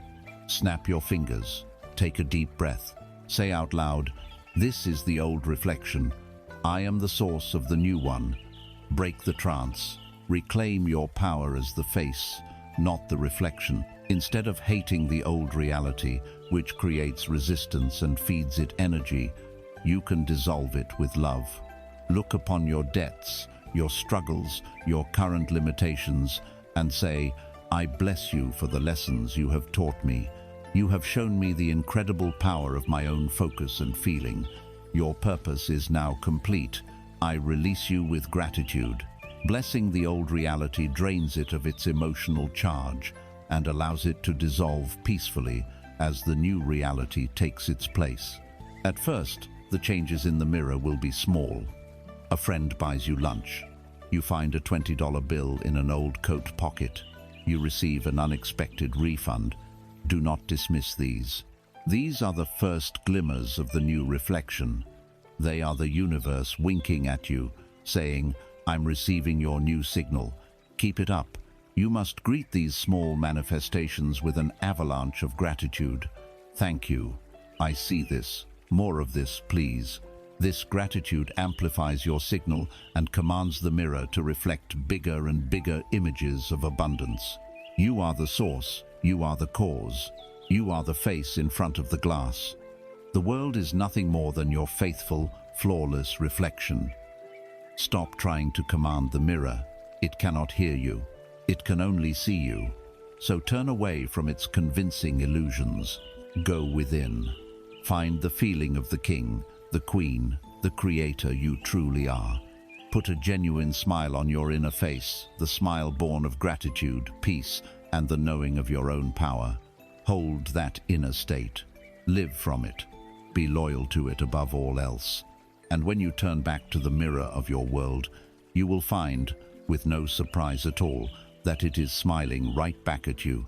You have stood before the mirror of your reality and refused to be hypnotized. You have learned to see your current circumstances not as a life sentence, but as a mere reflection of a past self, an echo in the halls of what has been. This is a monumental step towards sovereignty. But as you hold your new state of being, as you live in the end, you will encounter the most subtle and pervasive illusion of all the force that seems to give the mirror its power and its delay. You will come face to face with the grand magician, the silent puppeteer that has held humanity in its thrall for millennia. We must now understand and dismantle the illusion of time. Humanity has been taught to perceive time as a river. It is a linear progression, flowing in one direction. The past is upstream, an unchangeable landscape that we have drifted away from, often leaving a wake of regret. The future is downstream, around a bend we cannot see, a source of constant anxiety and uncertain hope. We see ourselves as helpless passengers on a small raft, swept along by the current, powerless to change course, powerless to return. This perception makes you a victim. It chains you to your past and makes you a beggar to your future. It is a profoundly disempowering belief, and it is utterly false. Time is not a river. Time is an infinite ocean, and you are not on a raft. You are standing at the absolute center of this ocean, in the eternal, unmoving vessel of the present moment. Every conceivable event, every possible reality, including your impoverished past and your fabulously wealthy future, is not upstream or downstream. They are simply other locations, other coordinates, in this boundless ocean of what is. They all exist simultaneously as vibrational potentials right now. The only point from which you can ever observe or travel to any of these locations is from the very center where you stand, the eternal now. Your imagination is the vehicle, your feeling is the fuel, and you can instantly transport your consciousness to any coordinate in this ocean at any time. This is not poetry, it is the fundamental mechanics of creation. Your subconscious mind, the master builder, the fertile soil, the genie that grants every wish, is completely and utterly ignorant of linear time. It does not understand yesterday or next week or someday. It knows only one reality: now. The present moment is the only language it speaks, the only reality it can act upon. This is why the feeling of waiting is so spiritually corrosive. When you say to yourself, "I know my abundance is coming," or "I am waiting for my manifestation," you are praying for more waiting. You are instructing your subconscious mind, in the only moment it understands, now that your dominant state is one of not yet having.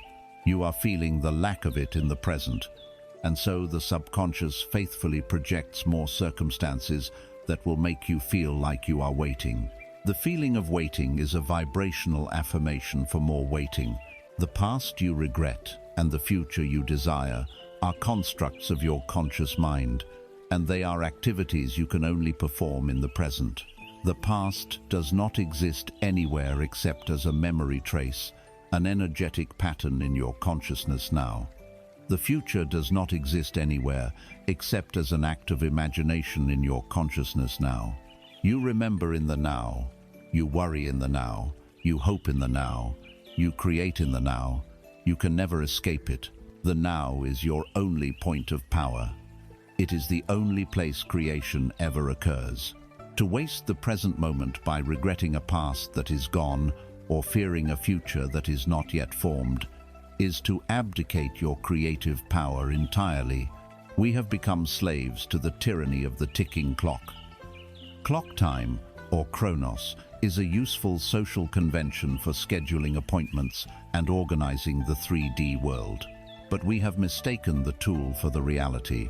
The true reality, the creative dimension, operates in what the ancients called kairos, timeless, opportune, sacred moment of now. All power, all potential, all magic exists only in kairos. Your work is to live more in the profound reality of Kairos than in the functional illusion of Chronos. How do we do this? We do it by consciously collapsing time. Since your desired future already exists as a vibrational reality in the ocean of now, you do not have to travel to it. You simply have to assume its frequency, to occupy its coordinates in this present moment. You must pull your desired future into your present consciousness until the two become one. Let us practice this now. Close your eyes, bring to mind the version of you that is already living the life of your dreams. See this person, radiant, secure, and free. Now, do not simply look at them as if they are a separate person in the future. Perform an act of mystical union. Become them. Feel yourself merging with that consciousness. Pull that feeling of incredible relief, that deep joy, that unshakable security out of the future and into your physical body right now. Feel it in your chest, a warmth spreading through you. Feel it in your hands. Breathe it in. Where is this feeling of joy? It is here. When is it? It is now. Hold this feeling. This feeling is the reality. The 3D world is the shadow.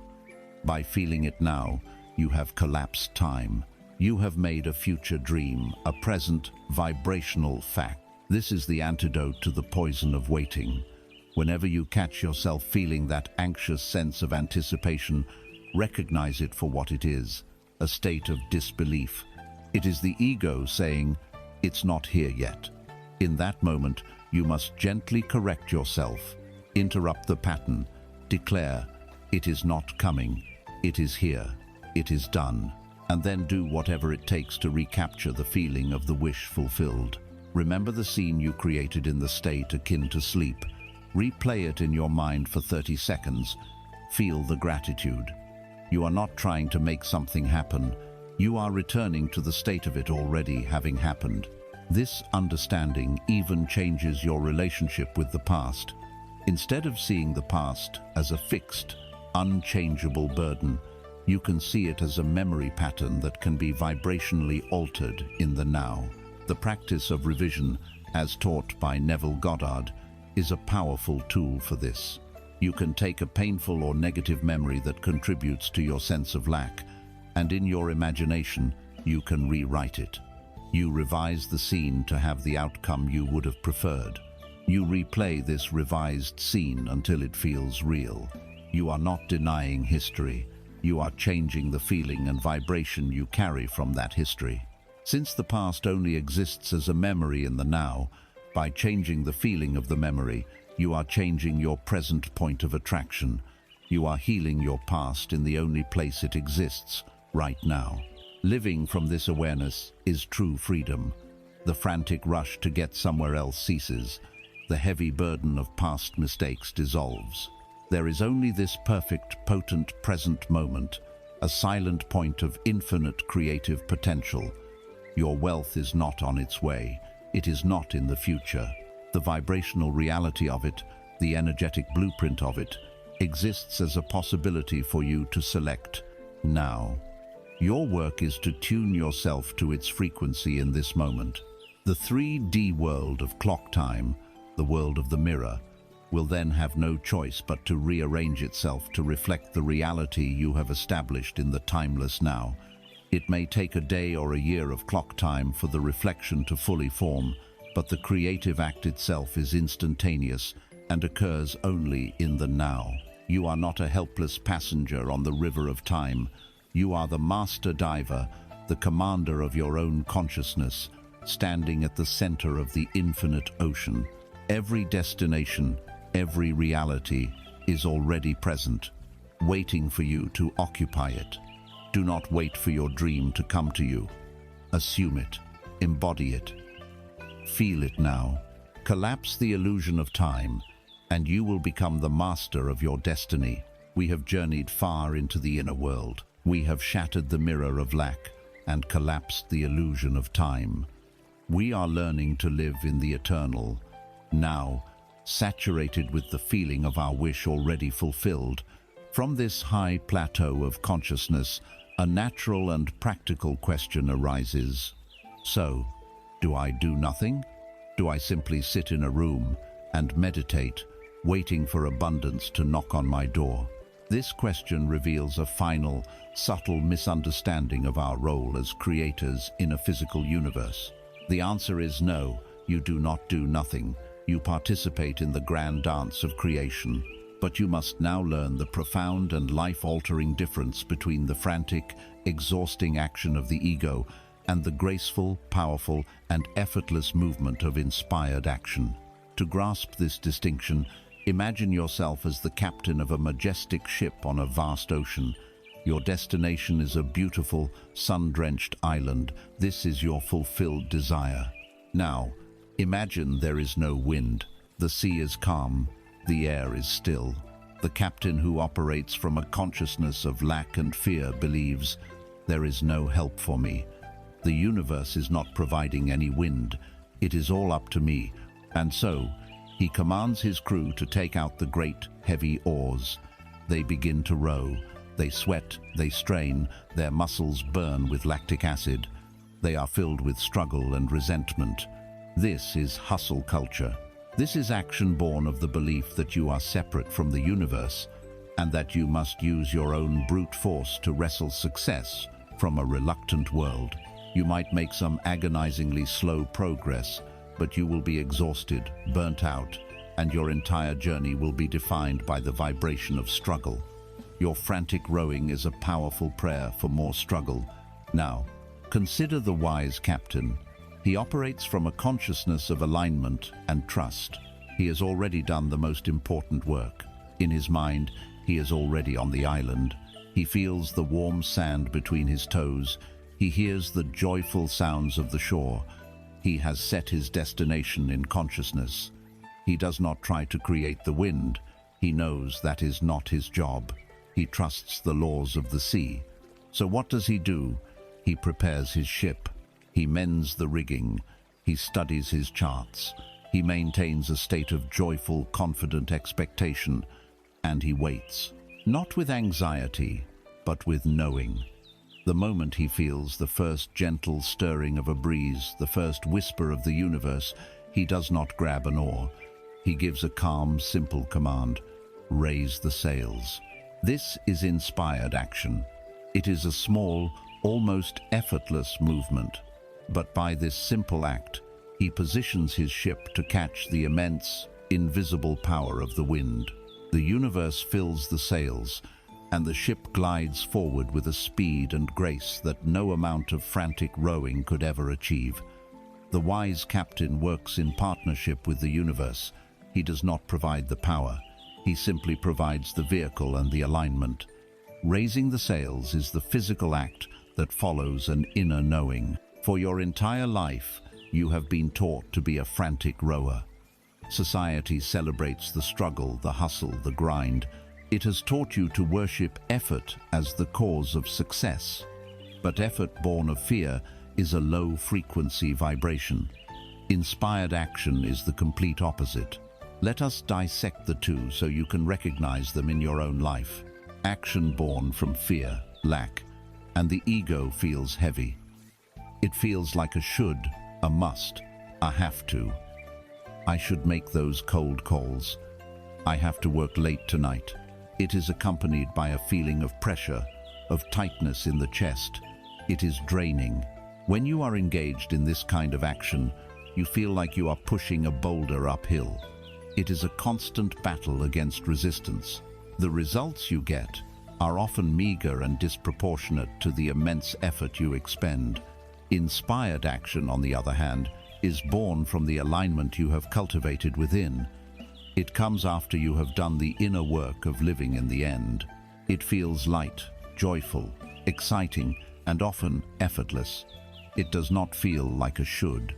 It feels like a what if. It arrives as a sudden, brilliant idea that makes your heart beat faster. It shows up as a spontaneous urge to call a friend you haven't spoken to in years. It manifests as a synchronicity, like seeing a book title 3 times in one day that is too clear to ignore. It pulls you forward with enthusiasm, rather than you having to push yourself forward with dread. So, How do you learn to recognize and trust this guidance? First, you must trust the feeling. The primary indicator of inspired action is that it feels good. It may also feel a little scary if it invites you to step out of your comfort zone, but underneath the fear, there is a current of excitement and rightness. It will not feel heavy and draining. Second, you must be willing to embrace the illogical. The ego thinks in straight lines. A leads to B leads to C. The universe operates as an intricate web of connections. An inspired action might be a sudden urge to go to a different grocery store, to join a pottery class, or to finally clean out your garage. This makes no logical sense to the part of your mind that is trying to solve your financial problems. But you must trust that these non-linear nudges are the threads of your bridge of incidents. Going to that pottery class might lead you to meet your next business partner. Cleaning out your garage might lead you to find something you can sell for a large sum of money. You cannot see the whole web. You must simply trust the thread you are being guided to pull next. Third, inspired action usually reveals only the very next step. The universe rarely hands you a complete 10-year business plan. It operates like the headlights of a car on a dark country road.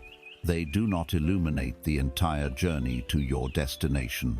They illuminate just the next 50 feet of road, enough for you to proceed safely. Your job is not to worry about the turn that is 3 miles ahead.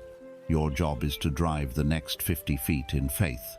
When you do, the headlights will move with you, revealing the next 50 feet, and so on. Trust the next step. It is all you ever need to know. These inspirations, these whispers of the wind, bubble up from the silence you have been cultivating. They will not come when your mind is a raging storm of worry. They come in the shower, on a quiet walk, in the moments just before sleep. When you receive these ideas, you must honor them. The universe needs your physical hands, your feet, your voice to bring a plan into 3D reality. The universe can give you the billion-dollar idea, but it needs you to joyfully and gratefully take the physical steps to register the business, make the phone call, or write the first line of code. The difference is the energy. You are not striving to make it succeed. You are a joyful participant in the unfolding of its guaranteed success. Release the oars of struggle. You have rowed for long enough. Your true work is to become the wise captain. Do the inner work first. Assume the feeling of your wish fulfilled. Become a master of your inner state. And then stand on the deck of your life with a calm and joyful heart, watching the horizon.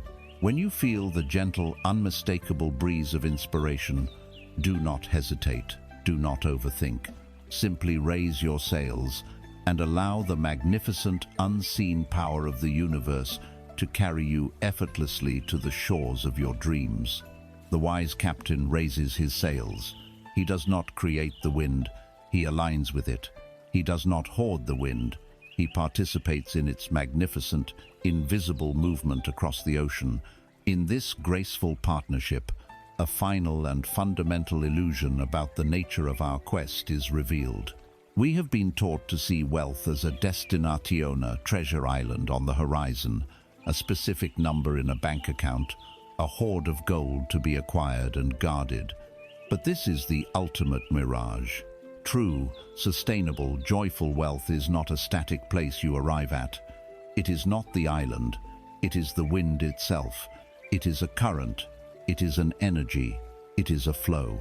For your entire life, you have been conditioned to have the consciousness of a dam. You see the resources of the universe as a finite amount of water, and your primary goal has been to build a reservoir. You strive to accumulate as much water as possible, and you live in constant, low-grade terror of leaks.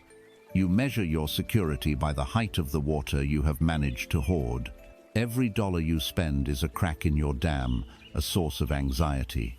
The thought of generosity is a terrifying release of your precious, limited supply.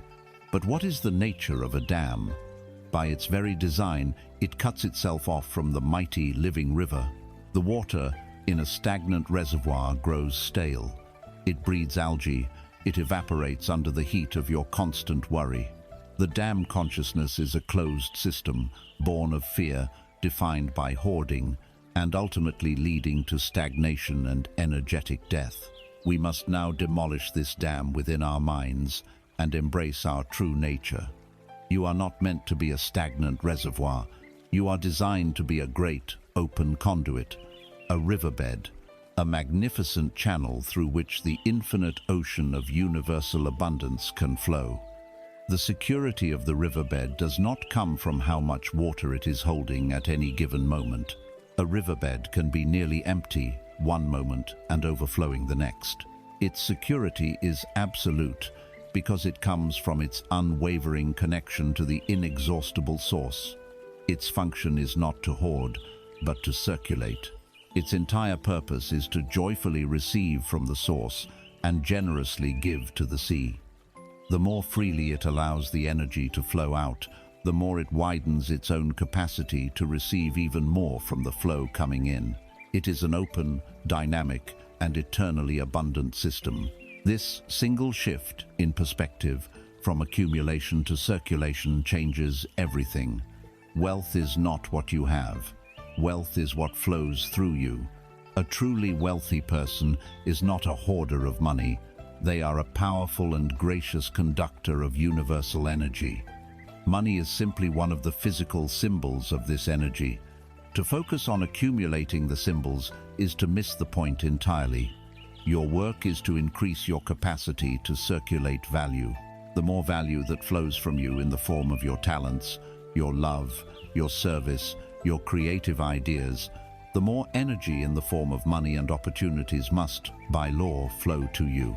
This understanding must penetrate your deepest fears about money, particularly the fear of outflow, the fear of spending and giving.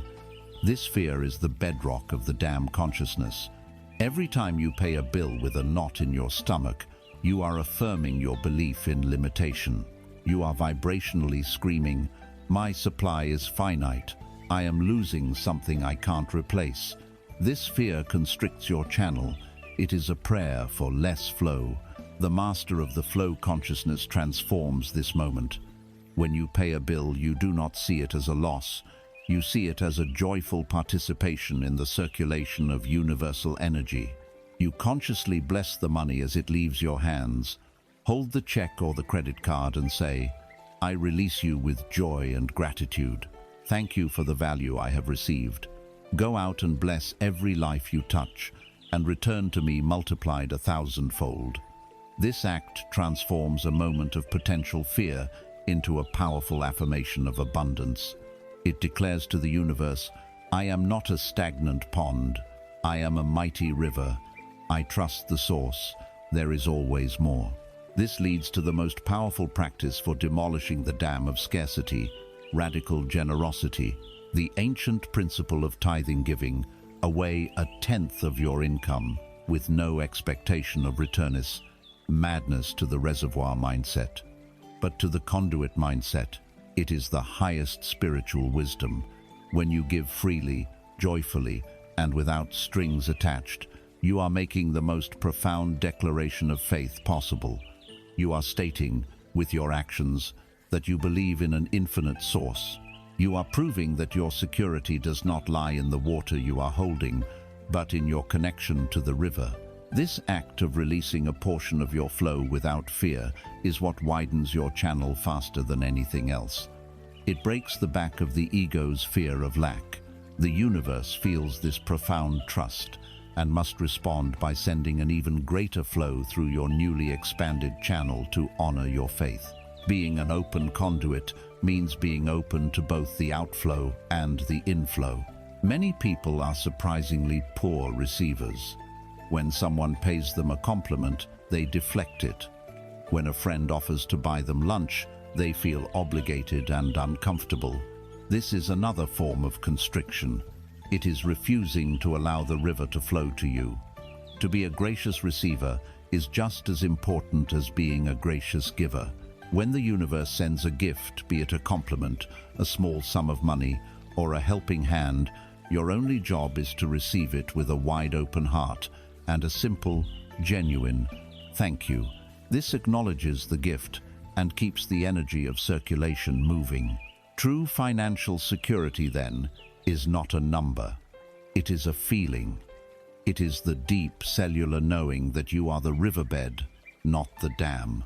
It is the peace that comes from trusting the source, not hoarding the supply. The owner of the dam lives in a state of perpetual anxiety, checking for cracks, worrying about droughts.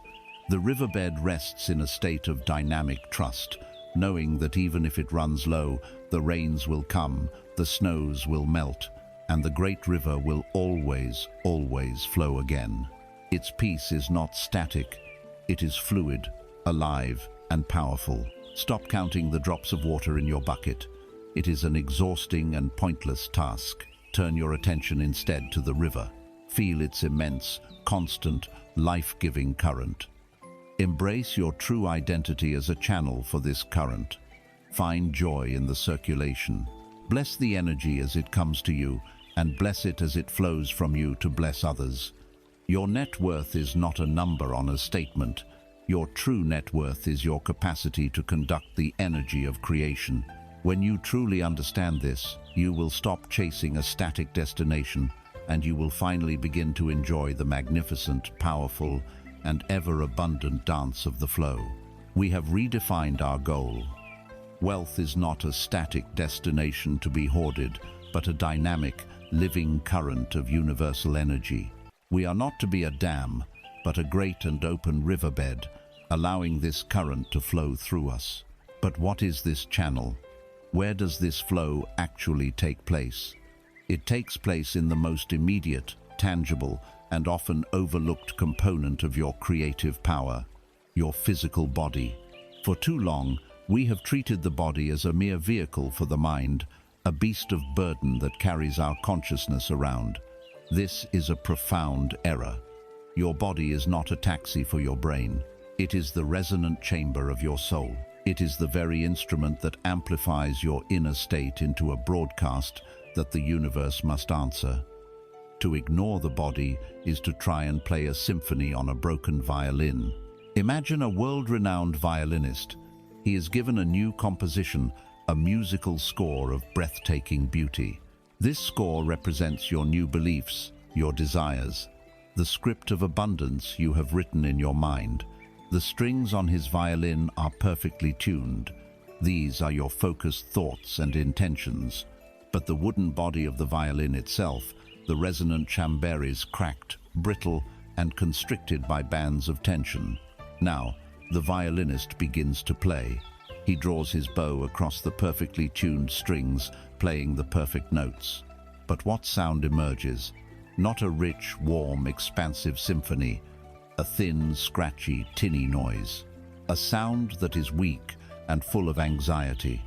The beauty of the notes is lost because the instrument itself is incapable of giving them a full and resonant voice. Your body is this violin. Your nervous system, your muscle tension, your posture, your breathing patterns. These form the resonant chamber that takes the silent music of your thoughts and amplifies it into the vibrational signal you broadcast to the world. You can have the most positive affirmations, the most vivid visualizations, but if you are holding them within a body that is physically clenched in the posture of lack, you are playing a beautiful song on a broken instrument. The resulting broadcast will be a discordant mix of hope and fear, and the universe, hearing this confused signal, will reflect back a confused reality. Let us now diagnose the body of lack. This is not about judgment, but about gentle, honest awareness. The body keeps the score. Years of financial anxiety, stress, and worry are not just abstract experiences, they are physically stored in your tissues. Think of the chronic tension in your shoulders as if you are perpetually carrying a heavy, invisible burden. That is the physical embodiment of the belief, life is a struggle. Notice the tightness in your jaw, the grinding of your teeth at night. That is the stored energy of unexpressed frustration and the need to bite down and survive. Feel the constriction in your chest, the shallow breathing that barely fills the top of your lungs. That is the breath of fear. It is the physiological state of fight or flight, a constant signal to your nervous system that you are in danger, that resources are scarce, that you are not safe. This physical armoring does a disservice to you in two ways. First, it sends a constant 24/7 feedback loop to your subconscious mind, affirming the reality of lack. Your body's posture is a prayer. A slumped, defeated posture is a prayer for more things to feel defeated about. Second, this chronic muscular tension physically blocks the flow of blood, oxygen, and subtle energy through your system. It literally creates dams within the riverbed of your own body, preventing the very flow of well-being you wish to experience. To become a powerful conductor of abundance, you must first learn to relax and open the physical channel. This is not a complicated process. It is a gentle returning. I invite you now to participate in a simple practice of tuning your resonant chamber. Sit or lie down comfortably. Close your eyes. We will begin with a simple scan of your physical self. Bring your awareness to the tips of your toes. You don't need to do anything. Just notice. Now move your awareness up to your feet, your ankles, your calves. Are you holding any tension there? Just notice, with the gentle curiosity of a kind scientist. Continue up through your knees, your thighs, your hips. This area often stores deep feelings of insecurity. Just be aware. Bring your attention to your stomach and lower back. Are you clenched? Let your awareness be a warm, loving light. Now, to your chest and heart. Can you feel its beat? Is there an openness here, or a feeling of being guarded? Move to your shoulders. Consciously allow them to drop, to release the invisible weight they have been carrying. Let your awareness soothe your neck, your jaw, your temples, your eyes. Simply by bringing loving, non-judgmental awareness to these areas, you begin to dissolve the old patterns. Now, let us attend to the breath. Place a hand gently on your belly. For most of your day, you have likely been breathing high up in your chest. This is the breath of scarcity. We will now practice the breath of abundance. As you inhale through your nose, imagine you are drawing the breath deep down into your body, all the way to your hand. Feel your belly softly expand, like a gentle balloon.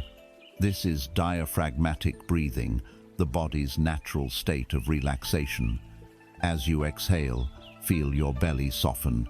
Imagine you are exhaling all tension, all worry, all constriction. Let's do a few together. Breathe in the golden light of universal abundance and exhale the gray smoke of lack. Breathe in the feeling of absolute security and exhale the habit of worry.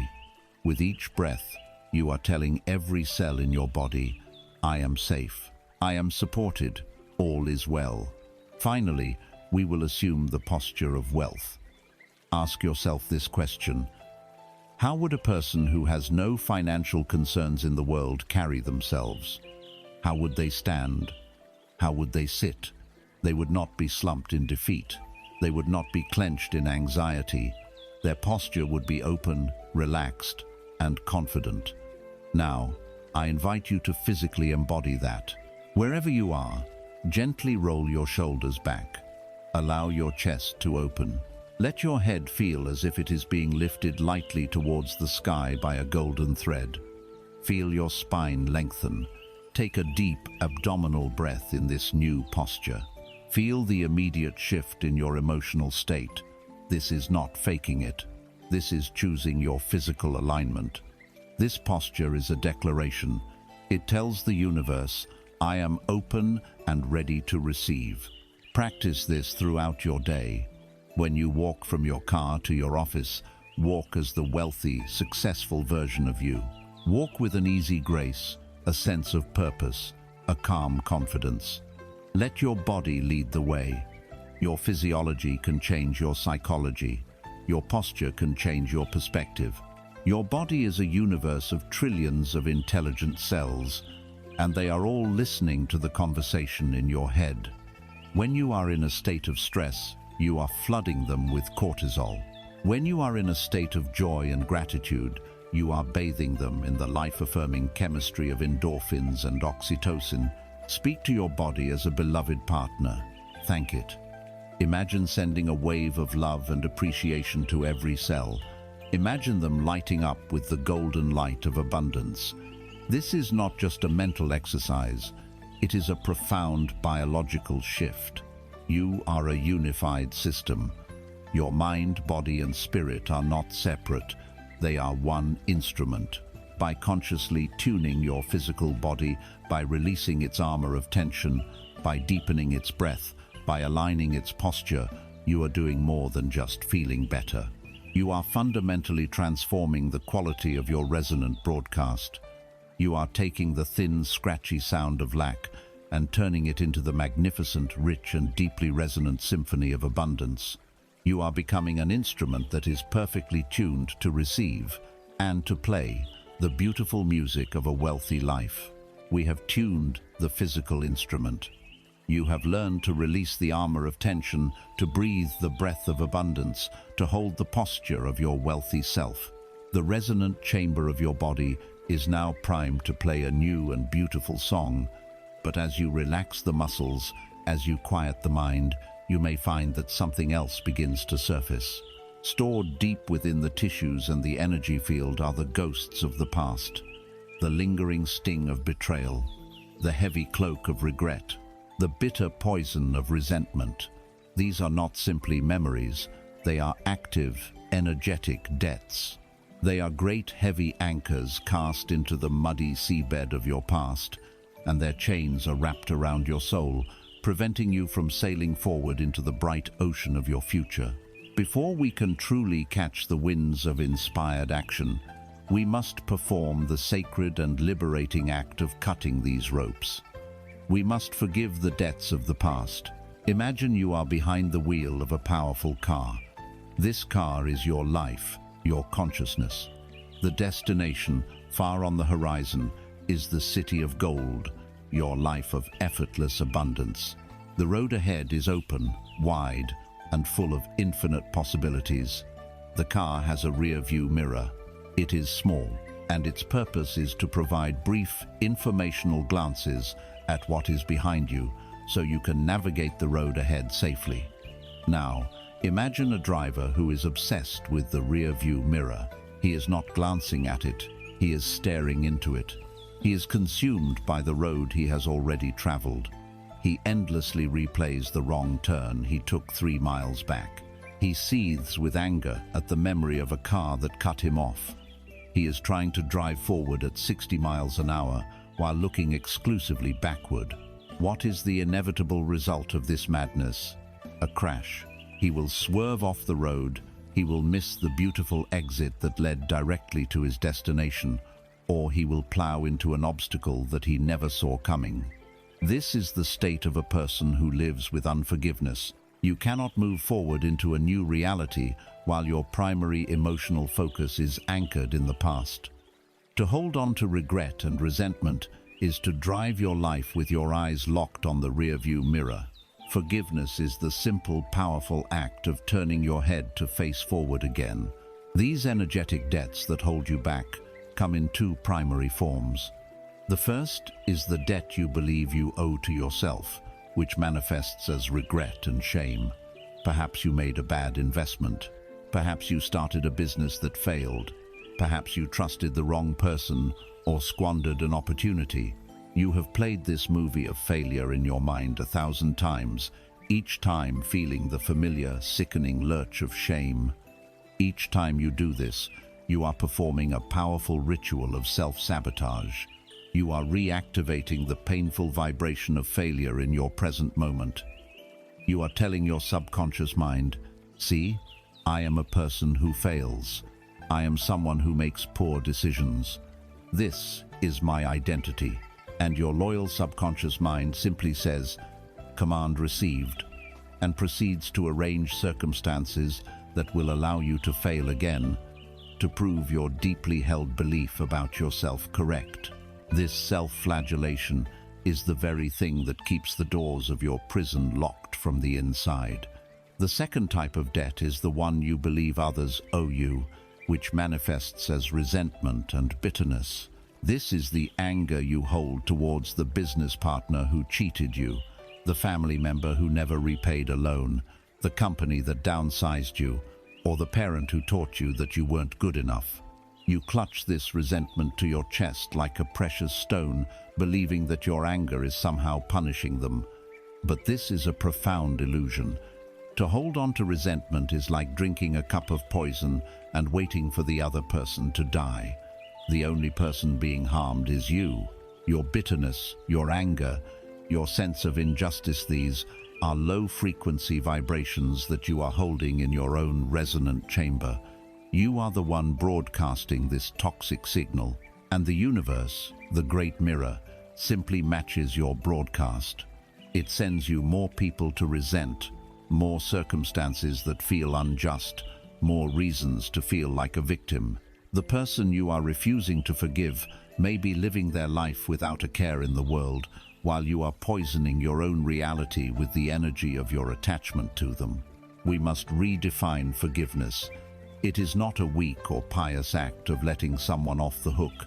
It is not about condoning their behavior. It is not amnesia. It is a profoundly pragmatic and, yes, selfish act of self-liberation. Forgiveness is you looking at the chain that connects you to that person or that past event and saying, with absolute conviction, I am no longer willing to sacrifice my present peace and my future abundance for the sake of holding on to this pain. My freedom is more important than my grievance. I am cutting this cord now, not for your sake, but for mine. It is the act of dropping the hot coal that has been searing your own hand. Let us now perform this sacred act together. Find a quiet space. Close your eyes. Take a deep, calming breath. First, we will forgive others. I want you to bring to mind a person who you feel has wronged you financially or has contributed to your sense of lack. See them standing before you in your imagination. Allow yourself to feel the pain, the anger, the injustice without judgment. Acknowledge the wound. Now, visualize an energetic cord, like a thick, dark rope, extending from your solar plexus and connecting to theirs. This is the cord of resentment that binds you. See it clearly. Now, take a deep breath, and as you exhale, say these words, either aloud or in the sanctuary of your mind. I see the pain this situation has caused. I honor my feelings. And now, for my own healing, for my own peace, for my own abundant future, I forgive you completely. I release you from the debt I thought you owed me. The debt is cancelled. I take back all of my energy that has been tied up in this story. I set you free, and in doing so, I set myself free. As you say this, imagine a brilliant sword of light appearing in your hand.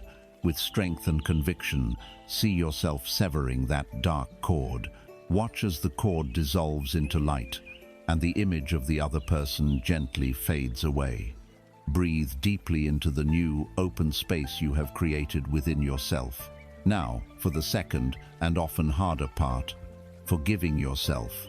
Bring to mind a financial mistake you have made, an event for which you carry shame or regret.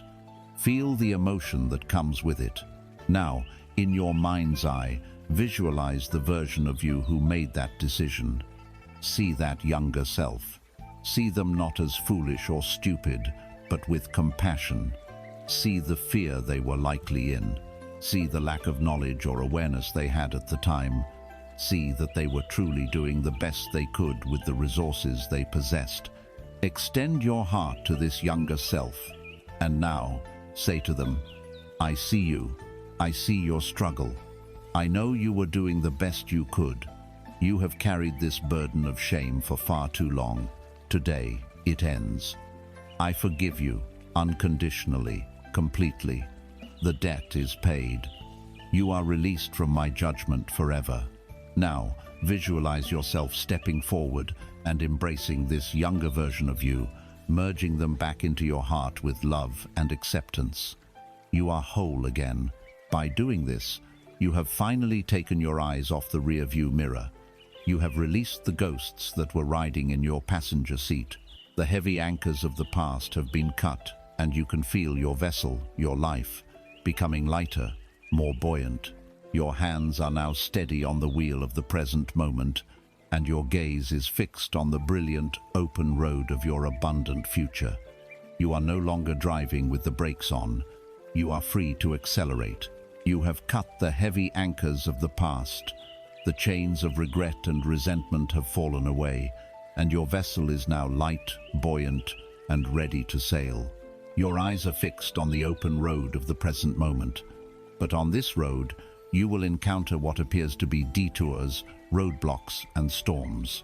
The untrained mind, the ego that is conditioned for victimhood, will see these events as punishments. It will see them as evidence that the laws are not working, that you have done something wrong, or that the universe is a cruel and arbitrary adversary. This is the final great lie that keeps humanity in bondage. You must now graduate to an understanding so profound, so empowering, that it will make you invincible to circumstance. You must come to know, in the very marrow of your bones, that the universe is not conspiring against you. It is engaged in a grand, loving, and relentless conspiracy for you. Every single event in your life is a benevolent move in a cosmic chess game designed to lead you to your victory. To understand this, imagine you are a lump of raw, unrefined gold, dug from the earth. Within you is the potential for magnificent, gleaming purity, but you are mixed with dross impurities of rock and soil. These impurities are your limiting beliefs, your doubts, your fears, and your attachments. Now, imagine the universe is a master goldsmith. The goldsmith loves the gold. His only desire is to reveal its innate, brilliant nature. To do this, he must place the gold into a crucible and subject it to an intense fire. This fire is what you call challenges, a job loss, a client who says no, an unexpected expense, a business that fails. To the lump of gold, if it had a consciousness, this fire would feel like a terrifying, destructive attack. It would feel like a punishment. But the goldsmith is not trying to harm the gold. He knows that the gold itself is indestructible. The fire cannot hurt the gold. The fire's only purpose is to burn away the dross. The heat separates the worthless impurities from the precious metal, so that what remains is pure, radiant, and infinitely more valuable. The fire is not an enemy to the gold. It is the servant of its purification. Every challenge you face is the loving, intelligent fire of the universe, designed not to destroy you, but to burn away the dross of your own limiting consciousness. Let us re-examine the events of life through the lens of this benevolent conspiracy. Let's say a business deal you were desperately hoping for falls through at the last minute. The ego cries out in despair, "See, it didn't work. I failed." The conspiratorial consciousness understands this is the universe saying, with infinite love, "No, not this door. I have something so much grander, so much more aligned with your true potential waiting for you just around the corner. I am protecting you from a lesser good." The no is not a rejection. It is a divine redirection. Perhaps you lose your job. The ego sees catastrophe, a loss of security. The conspiratorial consciousness asks, what is this fire burning away? Perhaps it is burning away my belief that my security comes from a single employer. Perhaps it is burning away the comfort zone that was keeping me small. Perhaps the universe had to push me from the nest so I would finally learn that I have wings to fly. The job loss is not a crisis. It is an act of liberation, clearing the path for your true calling to emerge. What about when your desire seems to be taking too long to manifest? The ego sees this as denial, as proof that you are unworthy or that your prayers are unheard. The conspiratorial consciousness understands that this delay is a sacred gestation period. It is the universe lovingly giving you the time you need to become a true vibrational match for your desire. The fire of delay is burning away your impatience. It is strengthening the muscle of your faith. It is giving you time to uncover and release a deeper layer of limiting beliefs so that when your desire does arrive, you are truly ready to receive and handle it. The delay is not a denial, it is a preparation. The universe speaks to you in the language of circumstance. Every event is a message. A recurring problem is a loving signal from the universe, tapping you on the shoulder and saying, "My dear friend, there is a belief here that you are holding on to that is not in alignment with your dream. Let's look at this together."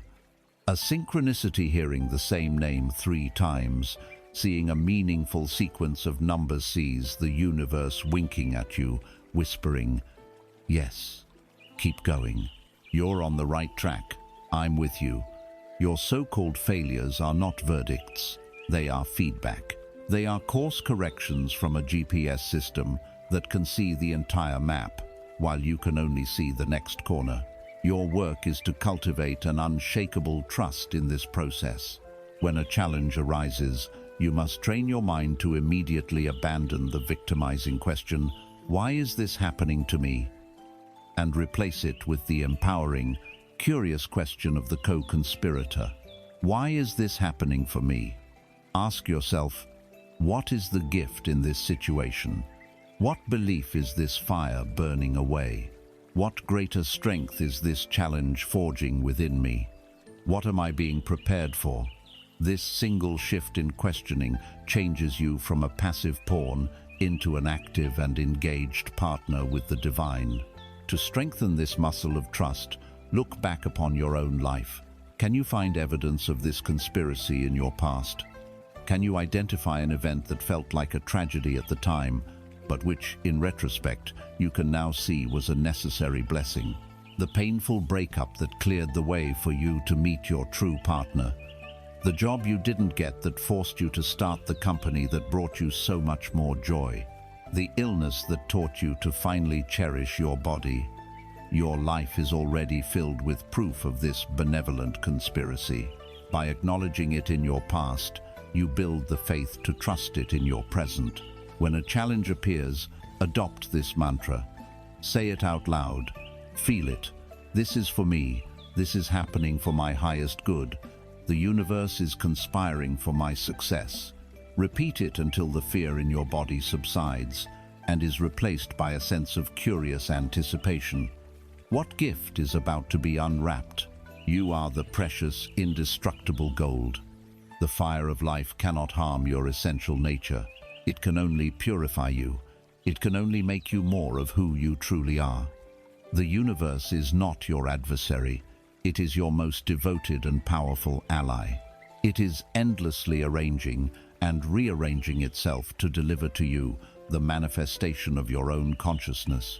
When you can look at every single circumstance of your life, the perceived good and the perceived bad, and know with an unshakable certainty that it is all part of a loving plan to bring you home to your own magnificence, you become truly free. You have stepped out of the drama of human life and have aligned yourself with the creative intelligence that orchestrates the stars. You are no longer just a piece of gold. You are a conscious partner with the goldsmith, joyfully participating in your own glorious becoming. You stand now in a place of profound trust. You have relinquished the need to control the how and the when. You have accepted that the universe, the great and loving goldsmith, is perpetually conspiring for your success, using every circumstance as a tool to purify and perfect your life. With this newfound faith as your foundation, your final joyful task is to provide the universe with a crystal-clear mold into which it can pour the liquid gold of reality. The creative substance of the universe is like a loyal and powerful servant, but it requires unambiguous instructions. It responds not to vague, scattered hopes, but to specific, focused, and feeling-toned imaginings. We must therefore graduate from the gentle warmth of undisciplined daydreaming to the steel-cutting power of a single focused scene. Consider the nature of light. The light from a common household bulb is diffuse. It radiates in all directions, pleasantly illuminating a room, allowing you to see and navigate. But it has very little power to affect physical matter. You cannot use it to cut wood or weld metal. It is scattered, incoherent energy. For most of your life, your imagination has functioned like this light bulb. You have engaged in pleasant daydreams about wealth. Your mind wanders from imagining a beautiful mansion to sailing on a yacht to giving a large check to charity. It is a lovely mental vacation, but the creative energy is scattered in 1,000 different directions. Like the light bulb, it warms the room of your mind, but lacks the power to change the solid furniture of your reality. Now, considera láser. A laser is generated from the same essential energy as the light bulb, but with one critical difference.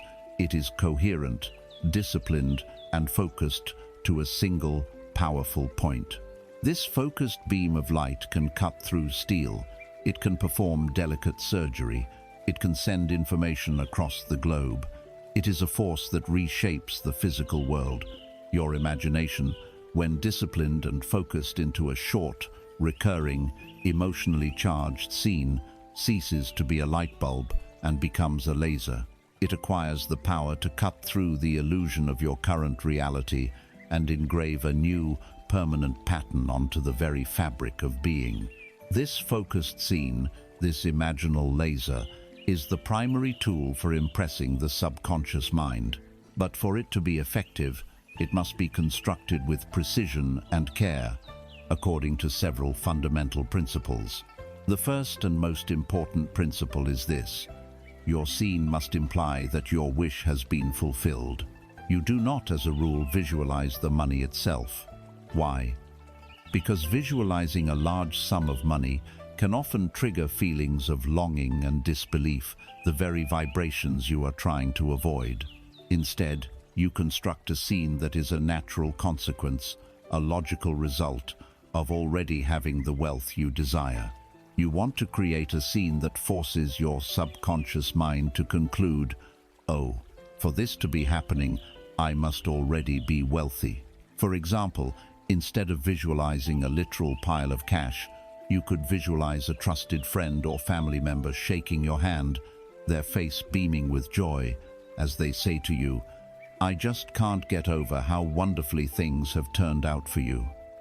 This simple sensory scene powerfully implies that your success is an established, acknowledged fact in your world. The handshake and the spoken words are the evidence. The second principle is that the scene must be incredibly short and repeatable.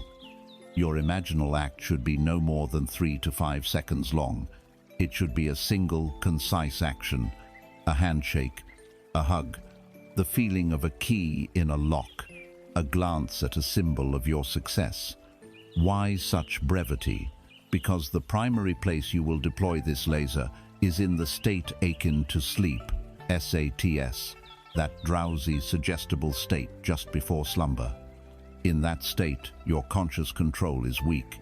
A long, complicated mental movie is impossible to maintain, but a short, simple loop can be replayed over and over again, like a lullaby, as you drift off to sleep. This repetition drills the reality of the scene deep into the subconscious mind with immense force. The third principle is that you must construct your scene from a first-person perspective. You are not watching a film of yourself on a screen. You are the star, the cameraman, and the audience, all at once. You must see the scene through your own eyes. You must feel it with your own hands. You must hear it with your own ears. If your scene is the congratulatory handshake, you do not see a picture of yourself shaking a hand. You see your own hand clasping your friend's hand. You feel the pressure and texture of their skin on your own. You see their face from your own vantage point. You hear their voice coming towards your ears. This first-person, sensory vividness is what tricks your brain into believing the event is a genuine physical experience. It makes the imaginary act a present fact, The fourth and final principle is that the scene must be saturated with the feeling of naturalness and fulfillment. The dominant emotion you want to cultivate is not necessarily wild, shrieking excitement, which can be agitating and difficult to sustain. It is the quiet, deep, profound satisfaction of the thing being done. It is the feeling of relief, the feeling of at last, the feeling of course, this is how it was always meant to be. It is the calm, peaceful joy of accomplishment. This feeling of naturalness is the carrier wave that delivers the scene into the depths of the subconscious and makes it believe it is not a fantasy, but a simple, accomplished fact. Let us now, together, begin to craft your laser. First, what is the end result you desire? Not the money, but the state the money would give you. Is it freedom, security, the joy of providing for your family? Get clear on the feeling. Now, brainstorm a simple symbolic action that would naturally occur after this state has been achieved. If it is debt freedom, perhaps your scene is looking at your final credit card statement online and seeing the balance, $0. Your scene is simply seeing those numbers and feeling that incredible wave of lightness wash over your body. If it is a new home, perhaps your scene is standing in the empty living room, smelling the fresh paint, and hearing your own voice echo slightly as you say, "This is ours." Now, condense it. Can you make it shorter? For the debt freedom scene, perhaps it is just the moment you click the confirm payment button and see the balance turn to zero. A 1-second event. For the house, perhaps it is simply the feeling of a specific, unique house key in the palm of your hand as you turn it in the lock for the very first time. Feel the cool metal, the specific shape of the key. Hear the satisfying click of the tumbler. That is your scene. Now, rehearse it in your imagination. Close your eyes. Step into the scene in the first person. Feel the key, hear the click, and most importantly, feel the emotion. Feel the deep, quiet, soul-satisfying thrill of "I am home." Loop this short, sensory, feeling-toned scene. This is your laser. This is the tool you will take with you into the state akin to sleep. Your consciousness is the most powerful and creative force in the universe. For too long, you have used it like a scattered light bulb, creating a life of diffuse, lukewarm results. Now you have learned to be a master technician. You have learned to gather your infinite power, to discipline it, and to focus it into a coherent, single-pointed beam of imaginative light. This scene is your laser. Practice it, master it, aim it with love, and hold it with faith in that drowsy, creative state, and it will cut through any illusion of lack, any appearance of an obstacle, and it will engrave the beautiful image of your desire onto the receptive heart of reality itself. You have journeyed through the architecture of your own mind. You have learned to wield the laser of a focused scene, to trust the benevolent conspiracy of the universe, to forgive the debts of the past, and to live in the magnificent flow of abundance. You hold the keys. You understand the mechanisms.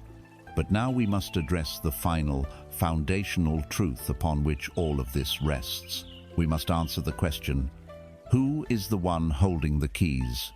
Who is the being with the power to imagine, to feel, to choose, and to command reality into being? For millennia, humanity has been conditioned to believe that this power lies outside of itself.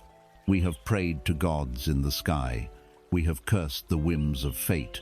We have blamed the stars, our parents, our governments, and our luck. This is the great slumber, the fundamental illusion of separation that has kept humanity in chains. Today, you awaken. The final illusion to be shattered is the belief that there is any power outside of you that can give you your desire or withhold it from you. There is no capricious deity to be persuaded. There is no external force to be appeased. There is only one cause, one creator, one source of all the phenomena of your life. And that power is your own consciousness. You, Your own wonderful human imagination, your own awareness of being, your great I-A, are the one and only operant power in your universe. Imagine your life is a grand play, performed on the stage of the 3D world. The consciousness of the victim, the consciousness of the sleeping masses, believes itself to be a mere puppet in this play. It feels its strings are being pulled by invisible forces: the economy, the job market, the actions of other people. The puppet reads the lines it has been given, reacts to the dramatic twists and turns of the plot, and hopes with all its heart that the mysterious playwright has written a happy ending for it. The puppet feels powerless, a creature of circumstance. This is not you. Not anymore. You are not the puppet. You are the playwright. You are the director. You are the lead actor, all in one. The script of the play is your own inner speech, your habitual, silent conversations with yourself. The direction of the scenes is your focused, disciplined, imaginative acts. The lead actor is your physical self, moving through the world and experiencing the magnificent play you have written and directed. Do you see? The entire production originates within you. The world can only perform the script you have handed it. It has no choice. Other people can only play the parts you have assigned them in the casting of your own mind. If you write a script of betrayal, you will find no shortage of actors willing to play the part of the betrayer. If you write a script of support, generosity, and love, you will be stunned at how a legion of helpers and angels rushes to the stage to play their assigned roles. They are not the cause. They are the magnificent, obedient effect of the word you have declared within. This is what the great mystics meant when they spoke of God. The creative power of the universe, the great I Am, that I Am, is not an entity separate from you, sitting on a golden throne. It is your own awareness of being. Your consciousness is God, the Creator. When you say, with feeling, I am poor, you, the God of your reality, have spoken a divine decree, and the universe rearranges itself to show you the truth of your declaration. When you assume the feeling, I am wealthy, you, the Creator, have issued a new law, and the world must move heaven and earth to conform to your new assumption. There is no other cause. There is no power in circumstance. Circumstance is the shadow cast by your own consciousness. There is no power in luck or chance. Luck is simply the name that people give to the flawless operation of a law they do not understand. There is no ultimate power in crystals, in planetary alignments, in rituals, or in gurus, save for the power and meaning that your own belief invests in them. They can be wonderful tools to help you focus your own power, but the power is never in the tool. It is always and only in the hand that wields it. To look for a cause outside of your own state of consciousness is to give your power away. It is to voluntarily put the puppet strings back on and hand the controls to an imaginary other. This realization is the most terrifying and the most glorious truth a human being can ever accept. It is terrifying to the ego because it means there is no one left to blame. You can no longer blame your past, for you can revise it. You can no longer blame your parents, for you can forgive them. You can no longer blame the economy, for you know it is just a reflection in the mirror. Every single aspect of your life, from the sublime to the challenging, is a perfect, unerring manifestation of your own state of being. The weight of that responsibility is, for a moment, immense. But once that initial terror subsides, it is replaced by a freedom so profound, so absolute, that it will fill you with an ecstatic sense of peace. If you are the sole cause of your reality, then you are not a victim, you are not trapped. You can, in this very moment and every moment that follows, choose a new state, write a new scene, and create a new reality. You hold the pen, you are the author of your own life story, so stop praying to an external power. It cannot hear you, for it does not exist. Instead, begin to create from the state of being the power itself. Claim your birthright. You are not the clay, you are the potter. You are not the painting, you are the painter. The world is your canvas, and your feeling-toned imagination is the brush. What masterpiece will you create now? Do not hope for wealth. Hope is a beggar. Decide to be wealthy. A decision is a decree from a king. Do not wish for success. A wish is a confession of lack. Assume the feeling of success. For an assumption, though false to the senses, if persisted in, will harden into fact. Walk through your day with this new, sacred understanding. When you look at the world, see it not as a solid, imposing master, but as a fluid, malleable servant awaiting your command. See every person as a divine messenger playing their part in your play. See every circumstance as a signpost, guiding you and providing you with feedback. You are the center, the cause, the operant power. All things proceed from you. All things are sustained by you. And all things can be changed by you. This is the truth of your being. It has always been true. It will always be true.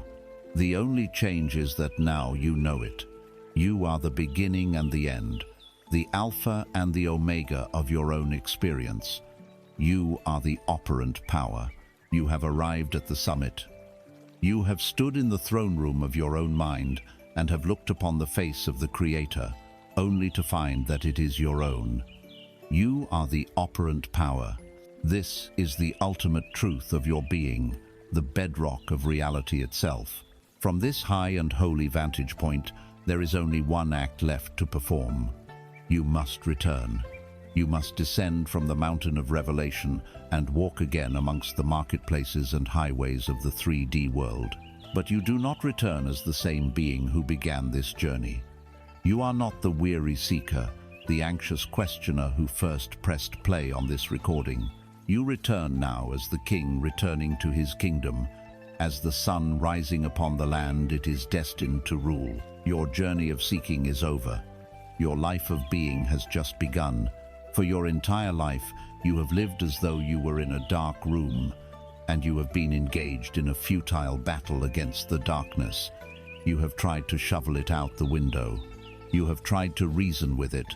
You have cursed it, and you have run from it.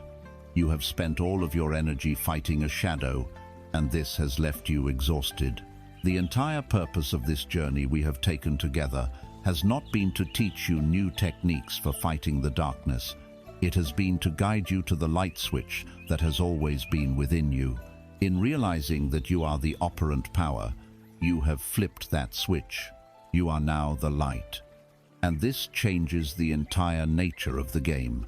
Consider the sun as it rises in the morning. Does the sun struggle with the night? Does it wrestle with the shadows on the ground? Does it negotiate with the darkness, begging it to leave? The sun does not fight the darkness. It does not even acknowledge it. The sun simply appears.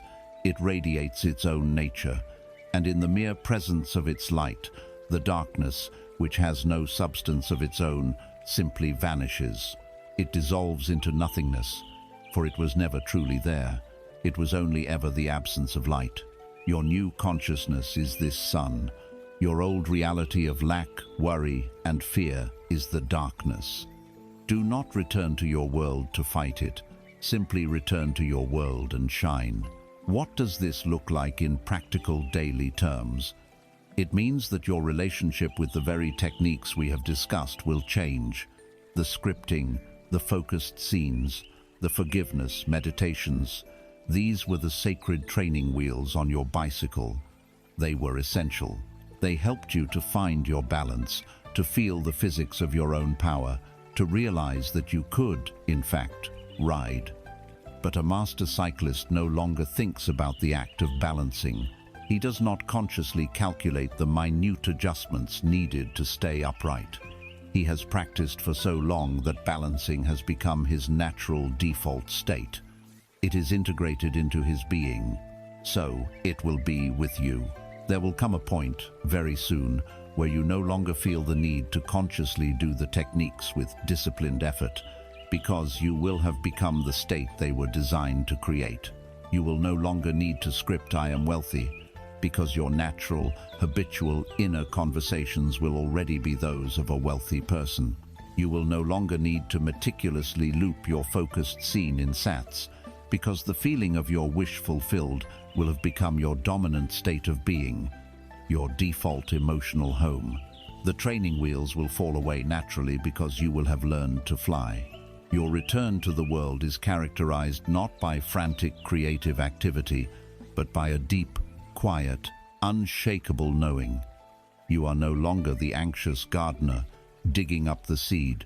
You are no longer the frantic scientist looking for proof that the law works.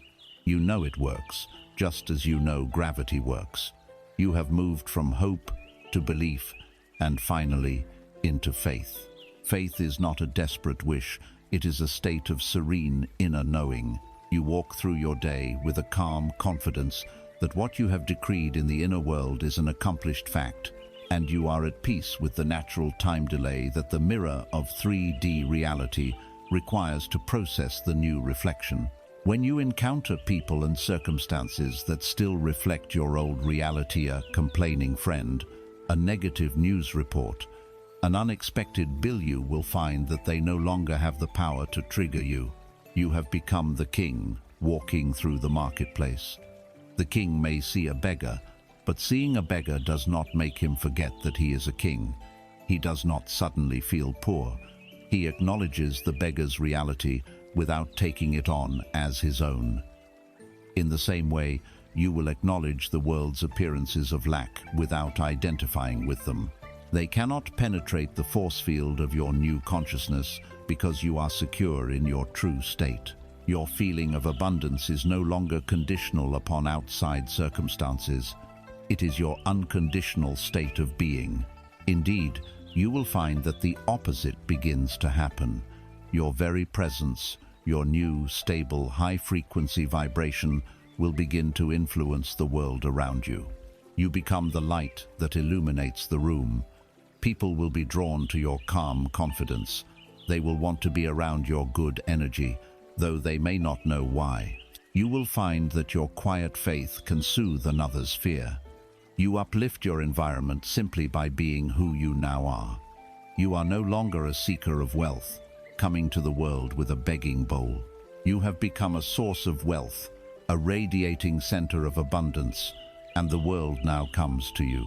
And then the final echoes of the old world will give way. The new job will be offered. The debt will be cleared. The perfect house will be found. But when these things appear in your world, you will feel no shock. There will be no giddy surprise.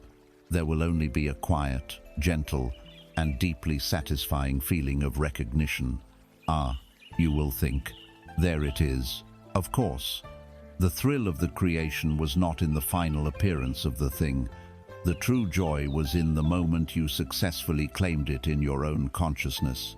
The external manifestation is merely the natural and inevitable confirmation of a victory that was won long ago in the silent temple of your own imagination. The journey inward is complete. You have found the source. You have claimed your power. You have remembered who you are. Go now. Return to your world, but not as you left it. Walk as the embodiment of the light you have discovered. Let your natural state of being be the sun that effortlessly dissolves the shadows of lack wherever you go. Your great work is not to seek abundance, but to simply be it, to radiate it, to allow it to flow through you and from you in all that you do. Your journey is not over. It has just truly begun. And so, we arrive not at an end, but at a new beginning. The voice that has guided you now recedes, so that you may better hear the silent, knowing voice of your own being. The journey inward comes to a gentle pause. Take a single, slow breath, and in the stillness that follows, feel the truth of what has transpired. You came here as a seeker, feeling like a single drop of water, lost and thirsty in a vast desert, searching for a distant ocean of abundance. You learned the techniques, you discovered the laws, you gathered the knowledge, hoping it would lead you to that ocean. But the final, glorious truth is this: you were never the drop. You were the ocean all along, pretending to be a drop so you could enjoy the thrill of remembering your own immensity. You are not in the universe. The universe is in you. The wealth you sought was never outside of you. It was your own substance, your own essence, waiting to be acknowledged. You came here searching for a key, and you leave now, realizing you have always been the door. There is nothing more you need to learn. There is nothing more you need to do. There is only this new state for you to be. If all the lessons were to be distilled into a single touchstone, a mantra to carry in your heart, let it be this: I am. Therefore, all things are. Feel the power in those words. Your awareness of being, your I amness, is the sole condition, the only reality. Because you exist, all possibilities exist. Because you are, wealth is. Because you are, joy is. Because you are, peace is. It is not something you must attract from afar. It is a resonance of your own being that you simply choose to activate. Do not hold on to this knowledge as a mental treasure to be guarded. Let it settle out of your mind and into your body. Let it become the rhythm of your breath. Let it become the posture of your soul. Carry this stillness with you, back into the world of noise and motion. Let it be the quiet, unshakable center of your own storm. You do not need to announce your new power. You do not need to prove it. You need only to live from it, quietly, confidently. The world will see your light, not because you point to it, but simply because you are shining. Breathe in this truth, and just be.